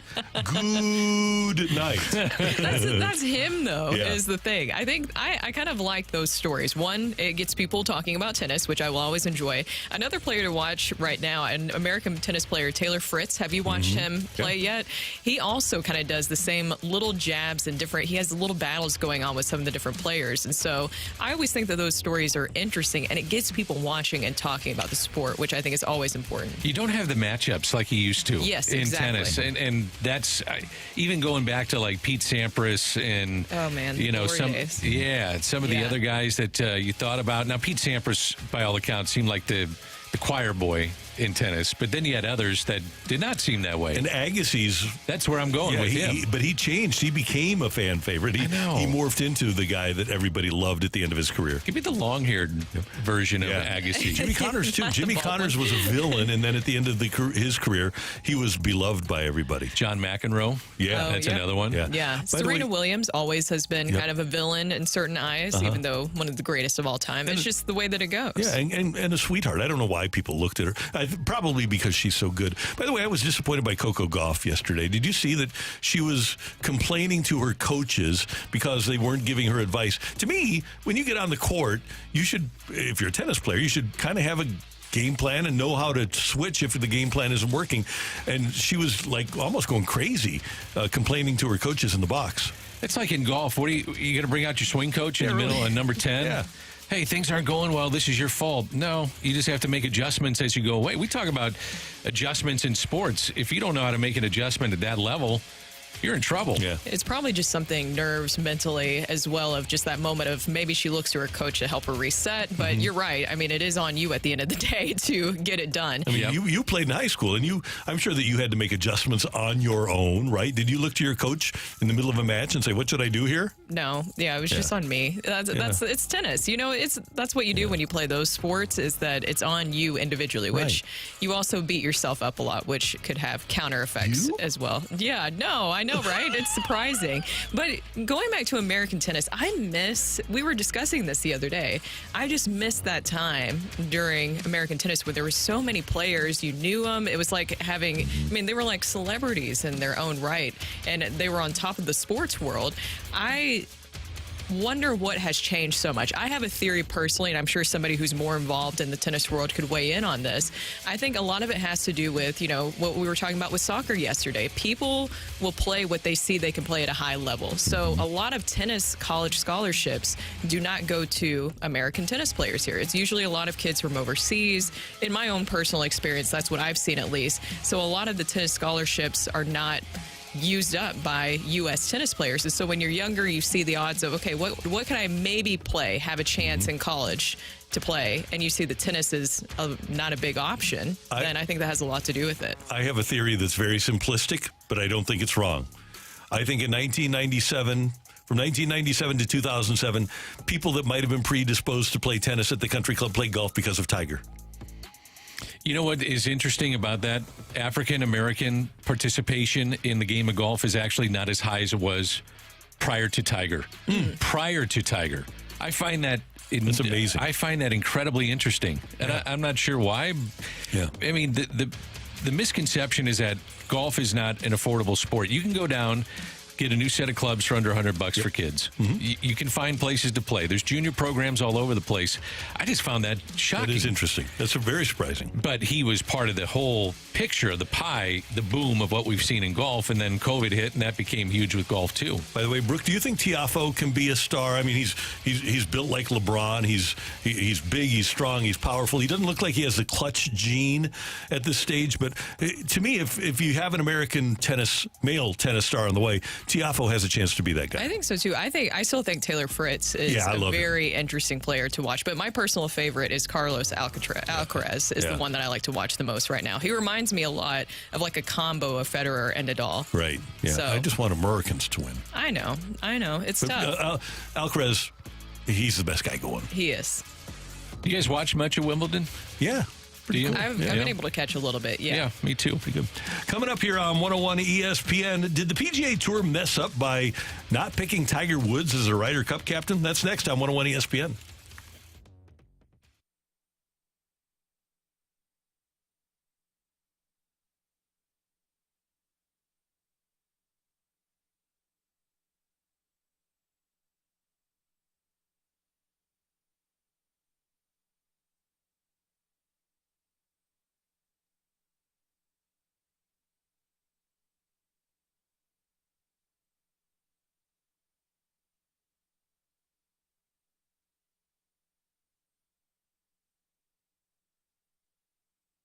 Coverage of 101 ESPN is presented by Under Law Injury Lawyers. GetJim.com.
Sweating.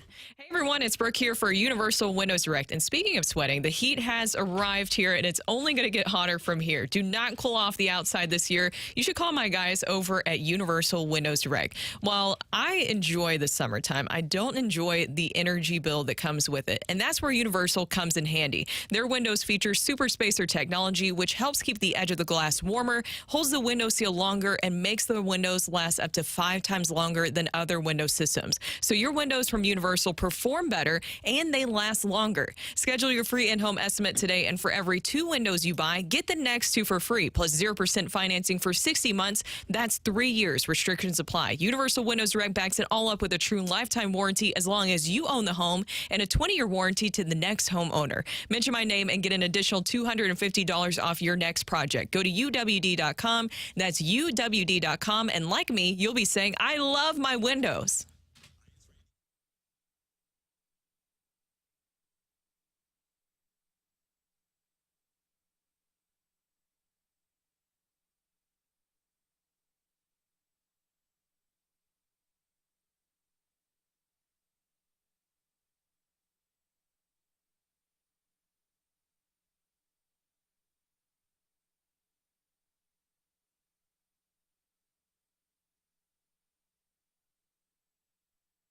Holiday World and Splash and Safari, our family loves you. But look, I'm trying to teach my kids there's nothing free in life. And then we get here and there's a lot that's free. Parking, sunscreen, soft drinks.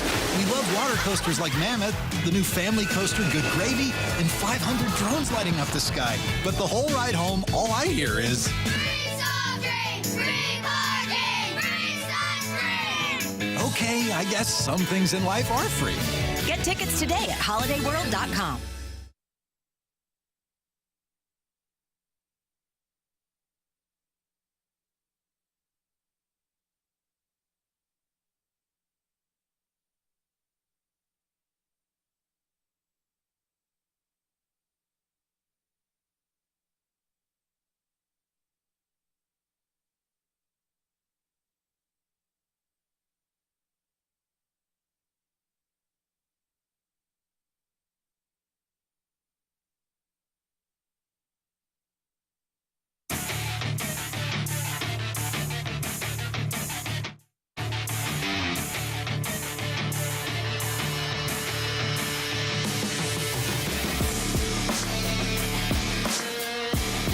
of America took to Insta yesterday and announced that Keegan Bradley, the 38-year-old, is going to be the Ryder Cup captain for the U.S. team at Bethpage Black in 2025.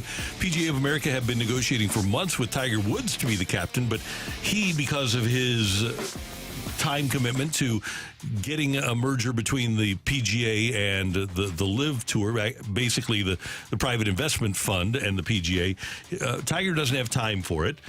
They aren't going to use Phil Mickelson because he's in the LIV Tour. And Keegan Bradley was kind of an out-of-the-box process for this because he played at St. John's. He's from New England. He's played on 2 Ryder Cup teams, but kind of a shocking choice for the USA.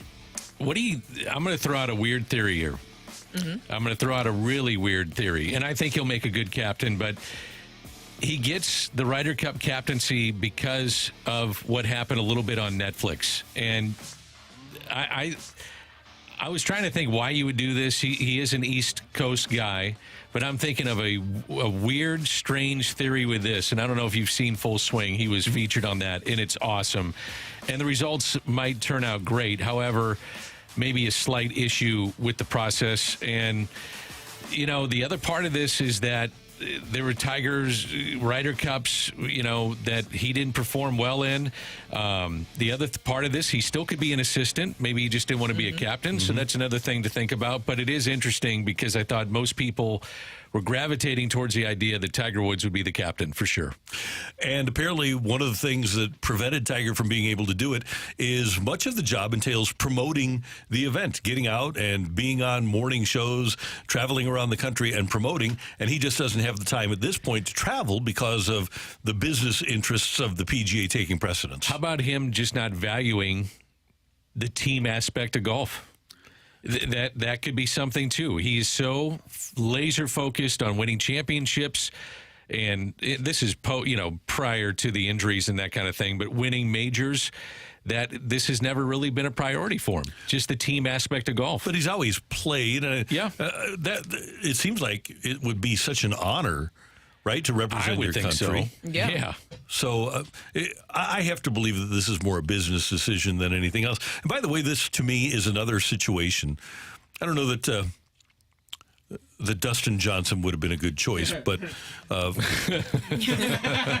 right? I mean, if he doesn't move to LIV, I mean, is he the sharpest pencil in the box? Probably not. But there were other choices over the course of the years. Phil had been predicted to be the guy. Here's the thing, too, is if you go back to the last Ryder Cup, it just kind of seemed like it was disjointed from the American side of things, where the Euros take it so serious. And I'm not saying that the Americans don't, but it seems like they went at this thing and they had a united front. They got to Rome early. They started doing things and making sure that this was done properly. They got together with the dinners. They went over early and played golf and checked out the golf course, where the Americans kind of just threw it together. Zach Johnson did and said, okay. And he took a couple of guys that were his buddies. Mm-hmm. How do you not have Bryson DeChambeau on your Ryder Cup team? Oh, you have to. Brooks Koepka. Yep. He's got to be on the Ryder Cup team. I mean, these are players that I hope that Keegan Bradley can extend an invitation to. And I think that's one of the things, is that he's a popular guy, and maybe they're looking at this being more of a, hey, can we find a figure that's at the head of this that can unite American players and come together? So let's look right now at the top-ranked Americans. Scheffler, Schauffele, Clark, Morikawa, DeChambeau, Brian Harman, Thigala, Homa, Finau, Russell Henley, Keegan Bradley. He's ranked number 19, but he won't play. And then you're looking at Cameron Young. I think you have to have Koepka in there.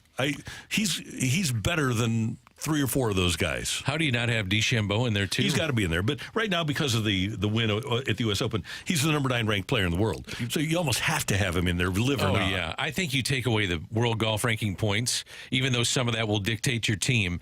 But then you have to go outside with the captain's picks and say, okay, our best chance to win is to bring in LIV players. And the PGA of America has kind of set it up with the PGA Tour, and they're two different entities. You have to remember that, to where they kind of laid the blueprint of what a tournament can look like, and I wonder if it's kind of an olive branch to bring these guys together, too. We have a lot of time left. I didn't mention the names of Justin Thomas or Jordan Spieth there because they aren't at the top of the list. No.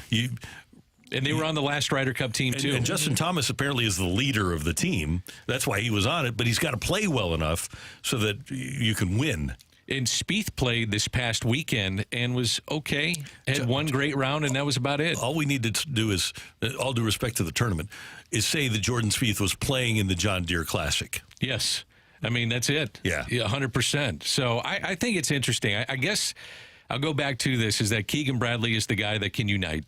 And popular player, likable guy, is willing to do, as you said, all the media that goes along with this, because you're the face of it, and there's a ton of pressure for that captain.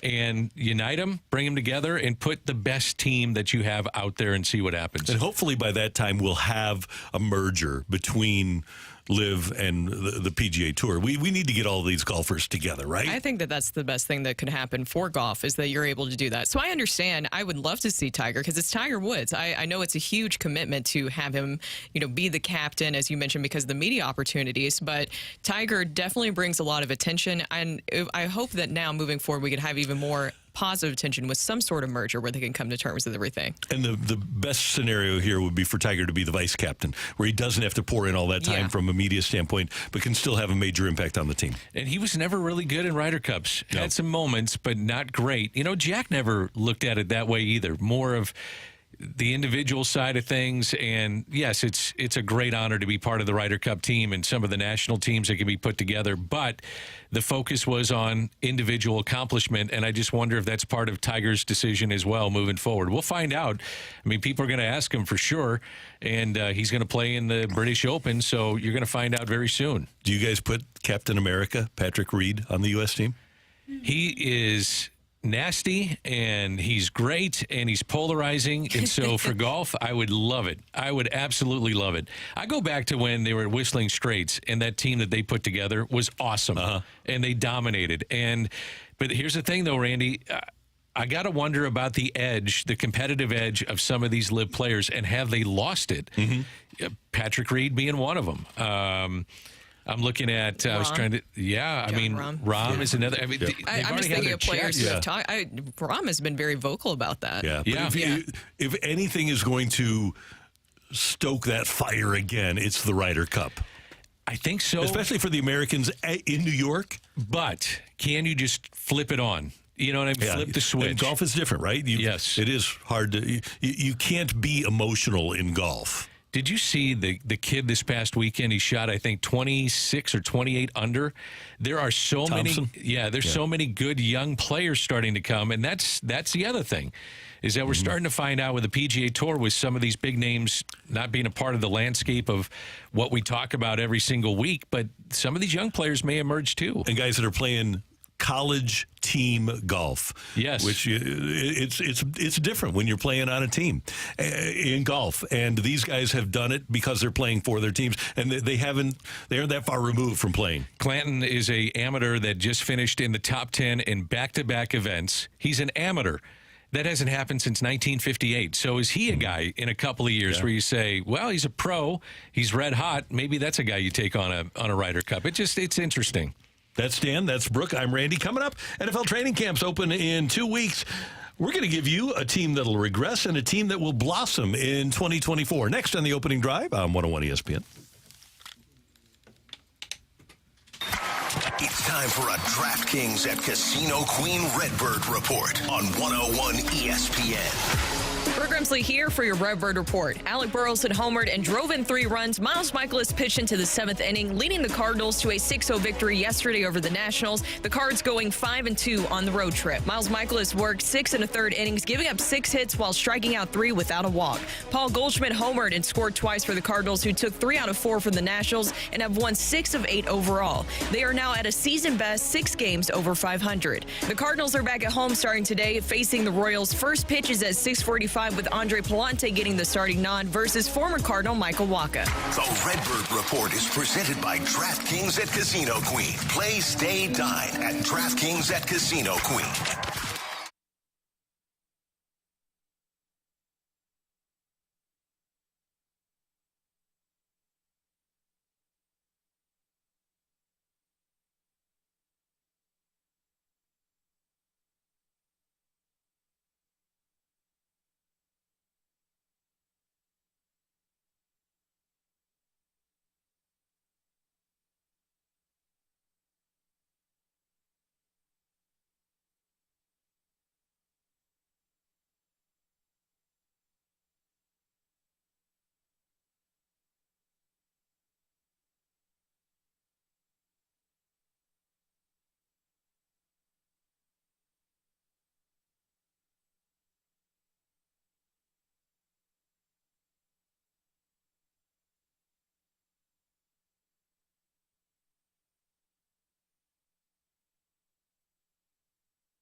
I am a proud graduate of the Lindenwood University. So is Danny Mack. And the credo of Lindenwood University is real experience, real success. And if you're a youngster that is getting ready to go to college, or if you're a parent of a youngster that's getting ready to go to college, think Lindenwood University, one of the most affordable universities in our area. And it's just a fantastic setup. The campus is amazing. If you haven't been there, you need to head over to St. Charles and check it out. It's really amazing. Division I football, basketball, all the sports are Division I now. And they have great academics, a 15-to-1 student-to-teacher ratio, which I always enjoyed. And when we mention experience, whatever business you're going to get into, they have great mentors. They have spectacular internships. And when you go to Lindenwood, you're going to be prepared for doing a job in the real world. All you need to do to get started is schedule a tour at lindenwood.edu. That's lindenwood.edu. If you want to go to a place and get great experience, go to Lindenwood and get great experience and experience real experience and real success.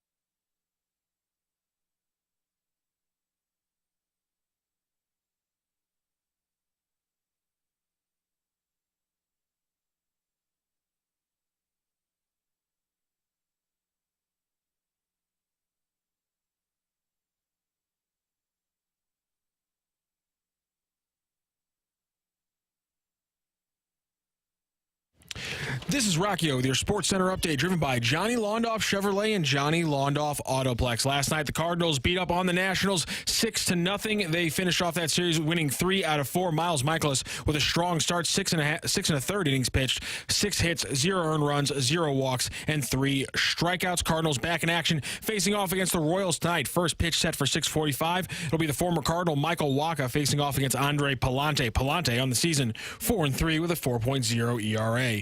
That is your Sports Center update, driven by Johnny Londoff Chevrolet and Johnny Londoff Autoplex. See them at londoff.com. Chevy, together we drive. Are you kidding me?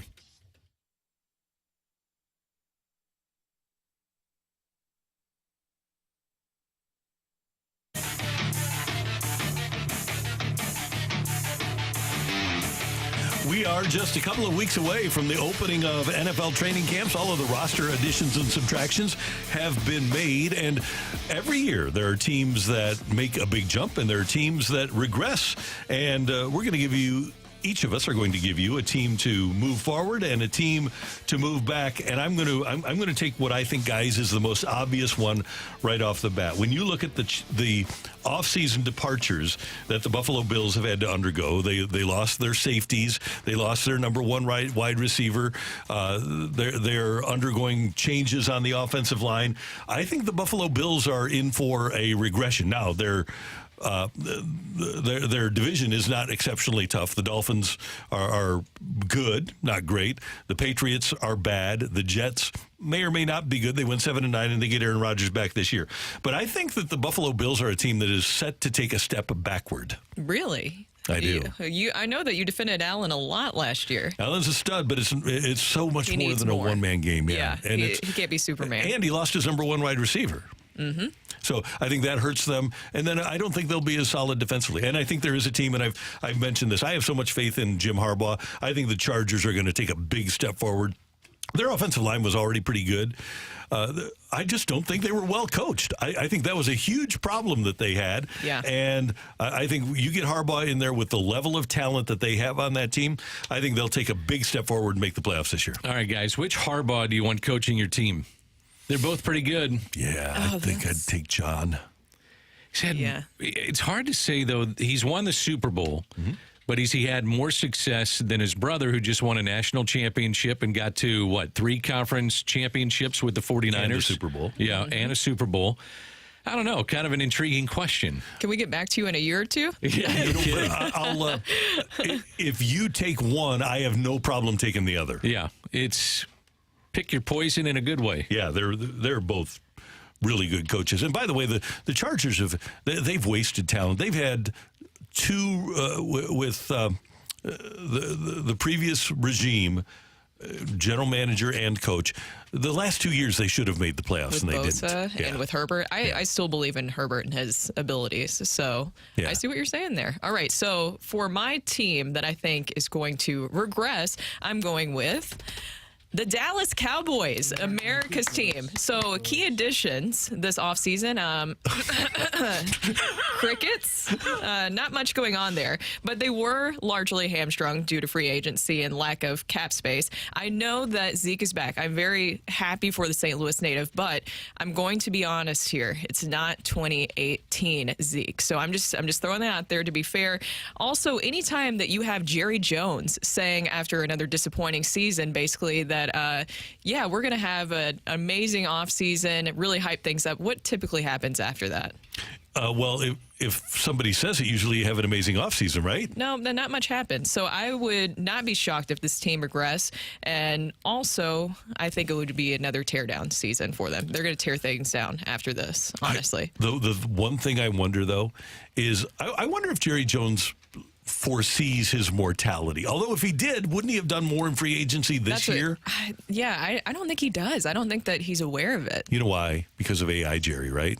Maybe is there a way that he can program that into AI Jerry to maybe hold himself accountable via AI? And so my team on the rise, you guys will be shocked by this. I'm going with the Tennessee Titans.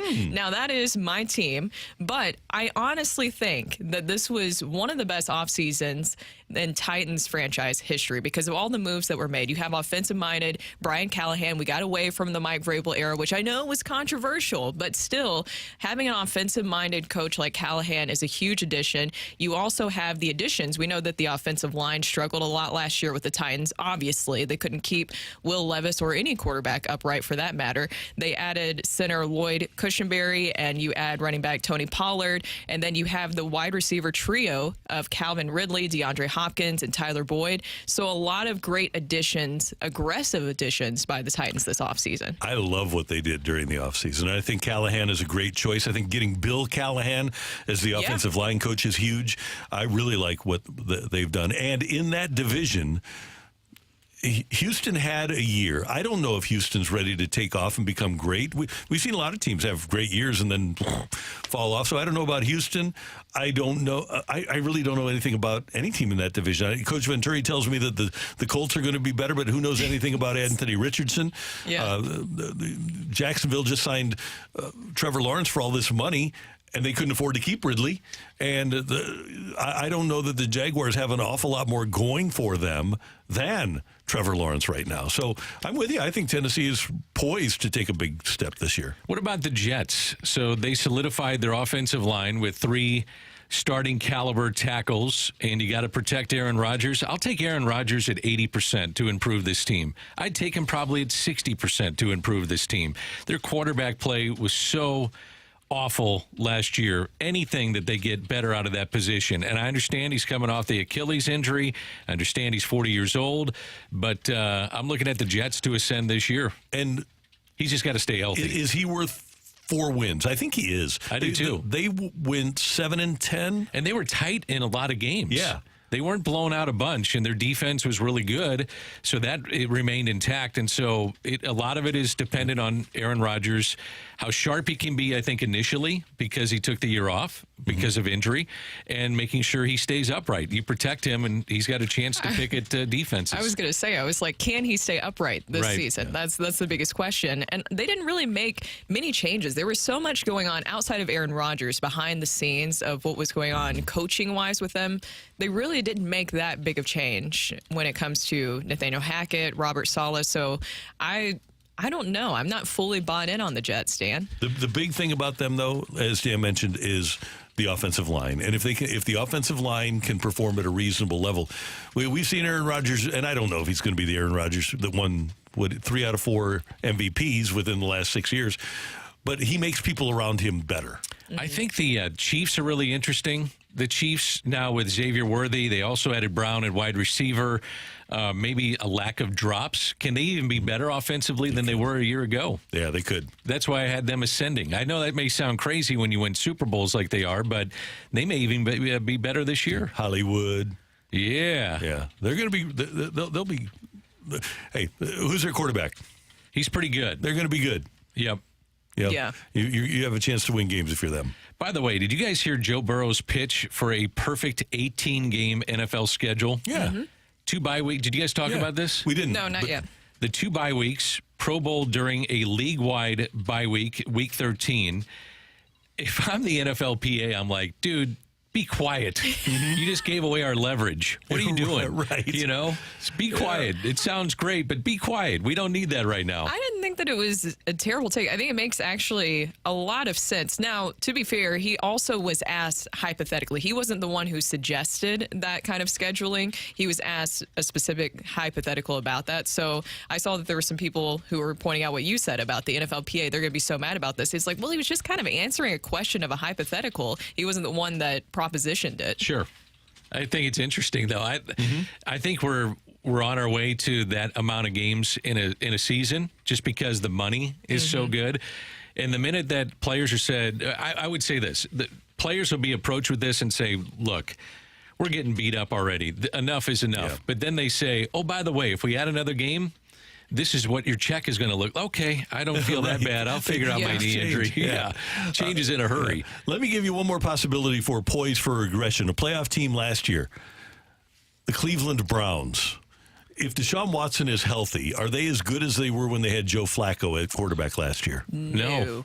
I think that's a team that's poised. And if they get Nick Chubb back, it won't be until midseason, and it looked like he had a career ender there. That was awful. Yeah. I just wonder if, and I know they're very well coached by Kevin Stefanski, but I wonder if they have Watson as their guy, if they're capable of winning as much as they did last year without him. I'm going to go back to what Brooke was saying just for a moment, but you were talking about Dallas, and you didn't even mention, and Dallas is my regression team, but how about the drama around Dak Prescott? Yeah. Being a distraction, and then Mike McCarthy, too. I mean, the pressure on him to win and to get in the playoffs, and they're America's team, so they're going to be the focal point of a lot of what we hear in training camp. So I'm with you. That was my team of regression. And not only the McCarthy question, but you're always going to have the Bill Belichick thing hovering over Dallas, too. 100%. Oh, yeah. 100%. So there will absolutely be doubt about it. Speaking of distractions, Bill's been pretty distracted, huh? Oh, yeah, he has. He's been busy. Yeah. So, so this really happened. I should have opened this, should I? There you go. Yeah.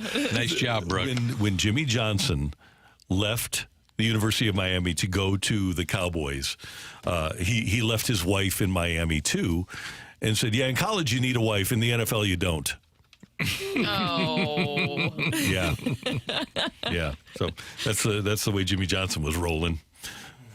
True, it happened. So that's who we got, ascending and regressing in the NFL this year. Coming up, we've got a rock and roll. Stick around. It's coming your way on the opening drive on 101 ESPN.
Hey everyone, it's Brooke here. Is credit card debt creating a lot of stress in your life? I know that's something that many of us are going through right now, or maybe you've gone through in the past. You should go and call my friends over at Golden Oak Lending. They can help with Smart Cash, which is low interest money. Let me tell you about a story that they actually shared with me recently. Amy just had her 4th child and she needed to finish her basement for extra room. She and her husband put most of it on their credit card, about $20,000, but they were still paying double-digit credit card interest. They did their best, paying $900 every single month, but it was just overwhelming. Her dad, though, suggested calling Golden Oak Lending to see if her home had increased in value. That way she could use that extra equity to pay off credit cards. Sure enough, even though they had refinanced before, their home had increased in value. Golden Oak got them their $20,000 in cash. She paid off her credit cards, and Amy is thrilled to not have that $900 a month payment just hanging over her head. Many people, just like Amy, don't realize how easy it is to use their home's equity to get Smart Cash. If you need cash, you should call my friends over at Golden Oak Lending. It's easy. They do all the work, and it won't cost you a penny out of pocket. Give them a call today at 314-567-GOLD now to get started, or go to goldenoaklending.com and see the reviews for yourself.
Let's rock.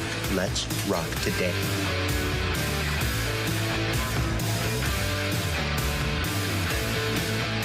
You can always hear the show again and again and again on our Dobbs Tire and Auto Center podcast. You can find that on the 101 ESPN app or at 101ESPN.com. We want you to watch us all the time on our Air Alliance Team Studio Cam, which is really fun. It's always enjoyable to watch the studio cam. We do.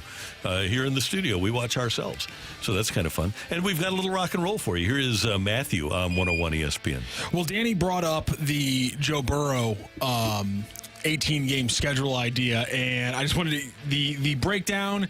It's interesting the way he lays it down. I think this is maybe the best way I've ever seen a player come at the 18-game schedule. Here is how he laid it out on Pardon My Take on Barstool Sports. 18, got to have 2 bye weeks. I like that. And I think it'd be cool to do a normal bye week schedule that it is now. Like, have it spread out. But then, like, week 13, do, like, the Pro Bowl break, where you're doing, like, the 7-on-7 and all the skills challenges like the NBA does, because I think that would get more ratings for the Pro Bowl. Yes. And then it would also give everybody that bye week going into like the last 6 games of the year. In the last 6 weeks of the season, you want your best players on the field, so I think that would be a smart idea. I don't hate that, especially because you're bringing in the midseason break, which I think kind of makes sense, and I think it also gives you eyes on your Pro Bowl stuff. Because the season's still going on, so people are still thinking football. The season's not over. Everyone's just okay, playoffs, Super Bowl. The season's still going on, so I feel like you would actually probably get better ratings for like your mid-season Pro Bowl kind of stuff. I actually really like this idea from Burrow. I like it, but first of all, if you push it back, then you get the Super Bowl on a national holiday. Mm-hmm. So that's one thing I do like about it. I wouldn't like it if I was an owner and I had a bunch of Pro Bowl guys and I'm asking them to go out and do a bunch of stuff during their off week. I'd be concerned about that. I don't need somebody blowing out their Achilles by playing in meaningless exhibition whatever they want to do, throw it through a hoop or whatever the hell it is. I don't care. But I do think you get ratings for it. Much better ratings than you would get at the end of the season. You know, the Major League Baseball used to have a skills competition, and one year Barry Larkin blew out his arm doing the skills competition. That's my point. That kind of ended it. But maybe the thing to do is to not even travel the guys and just have an NFL get the Madden champion from each team and have the 32 champions have a Madden tournament from their own city. And maybe even have people, you can buy 100 tickets and go in and watch this guy play Madden. And do it that way so that the players can participate in a competition and never have to leave their own town. I guess you could do that. Does anybody even watch any of that stuff anymore? That's my question. I wonder, I bet in the players' minds, and they're fully aware of that it's not something that people look forward to watch even probably that much. I never watched the Pro Bowl game, but I would have watched hours of the skills competition stuff. I would have watched that stuff for an entire day and never gotten bored with it. But I don't care about the game at all. Like, give me Brian Moorman as a punter trying to do the defensive lineman skills competitions and failing miserably. That stuff was hilarious. And do you think? And here's a problem with this. Actually, depriving America of a Sunday of football in the fall is not a good thing. No, right? Yeah, that's a good point. That would be a real negative. On the flip side, though, if you did have something like a skills competition or a Madden tournament, you'd have to completely embrace gambling for that and make it all about your ability to bet on it. Okay, let me counter that. How would you feel then if you put some top college games on a Sunday night? Or all day Sunday, split it up Saturday and Sunday. Make sure you get your football fix and then do your first ever Monday night football game in college football, you do have some Monday night games early in the season, but your top teams come together and play on a Monday night. I think that'd be fun. Ooh, yeah. That'd be kind of cool. Yeah. College football might like that too, with all eyes on them. What's the date generally for what date was week 13 last year? You read my freaking mind. I'm ahead of you on this one. So the 13th, for example, the Chiefs, the 13th was December 3rd. December 25th was week 16.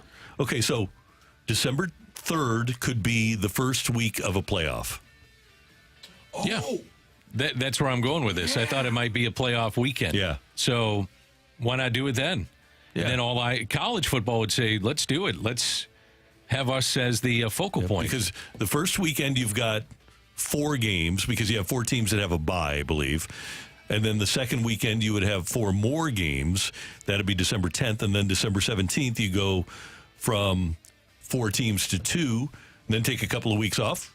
And New Year's you put the college championship. Wouldn't this theoretical proposal also affect preseason? So you'd have less preseason games. I wonder how teams and players would feel about that. It'll be interesting. You know, Roger Goodell said that he hates the preseason. He doesn't want any preseason games. But I think coaches will feel a lot different about that, don't you? Well, because you have to evaluate your roster. Right. I know that there's some guys who are close to cut, but I feel like a lot of the teams probably even know who they need to cut by that point. And has there been many surprises that you find out in preseason or just guys kind of on the cusp of making the roster? I don't think that exists anymore. And you do have the offseason program to look at players. Yeah. And I think the other part of this is, look at college. College doesn't have a preseason game, and they're able to get by fine. So if they can do it, then ostensibly the NFL guys should be able to do it too. Yeah, some people in college might say that matchup against D2, whatever, that's our preseason. The cupcakes. But there's some really good ones out of the chute. Don't you guys think that when they cut down to 3 and 2 preseason games, Belichick kind of used the first month of the season as preseason? A little bit. Yeah, a little bit. Yeah. To find out more about his players and his teams? Yeah, I think so. I think that's definitely true. I'm fine with the Burrow plan. And you could be, I was going off, you could maybe even move it back because so you're adding an 18th game. You could maybe make it week 14 or you can and move it back to December 10th or December 17th. Somebody said December 3rd right now lines up to conference championship week, so you could do Saturday, Sunday with the conference champions. I also just I love the idea that the football and that pro and college football need to work together for their each other's marketing. I think it makes a lot of sense for just let's both work on this one together. And man, we could do some crazy fun things in December if these guys get together with something like this. I think if Joe Burrow is good and the Bengals win, that he can be the biggest star in the league. I would agree. With that personality and the look. The personality. Oh, Yeah. you said the look? Oh, he's a handsome fella, isn't he? I mean, he's... Why is everybody looking at me? He's a good-looking cat. Stylish. I mean, wearing a backless suit. The females in my house, Brooke, will watch... They will watch him. If he's being interviewed, they'll go, oh, there's Joe Burrow. Yeah. Like, do you even know what he does? Like, I don't know. Doesn't he play football? Yeah, he plays football. He's really good. That's all they need to know. That's all they need to know. That's all they need to know. There are select few people in our world that can change the entire outlook as an individual of a whole city. Joe Burrow changed Cincinnati. He gave them swagger. He gave them ego. Yeah. And that's hard to do for one guy, and he did. He's a very likable person. Yeah. That entire interview, if you haven't watched it yet, is so good because he was even asked about Ohio State fans claiming him. And he's like, well, I graduated from there, but I played at LSU. And and I looked at the comments, Ohio State fans were so mad. Mad. He said, I backed up there for a couple of years, and it was really fun. Yeah, he's like, I went to school there. Yeah, college is where I graduated from. And people in the comments are like, well, that's what you go there for, is that you graduate from college, so they should claim you. And it's like, okay. Yeah, that's what Ohio State is all about. Yes, because the most famous quarterback who literally tweeted, I didn't go here to play school, wasn't an Ohio State quarterback or anything.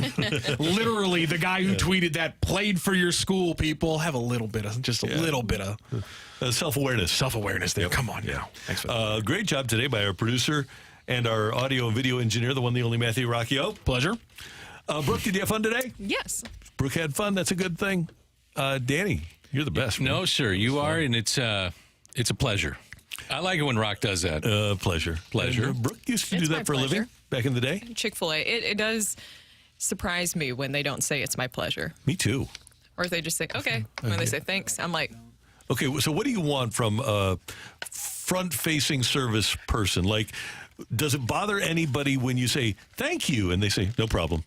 When you're handing them money, and it's, thank you, no problem. Does that bothersome at all? I would rather them say something than nothing. It's worse when they don't say anything, because it's just a nice, courteous thing to do. I'm always, like, smiley and friendly when I say, thank you, and I usually get a thank you back.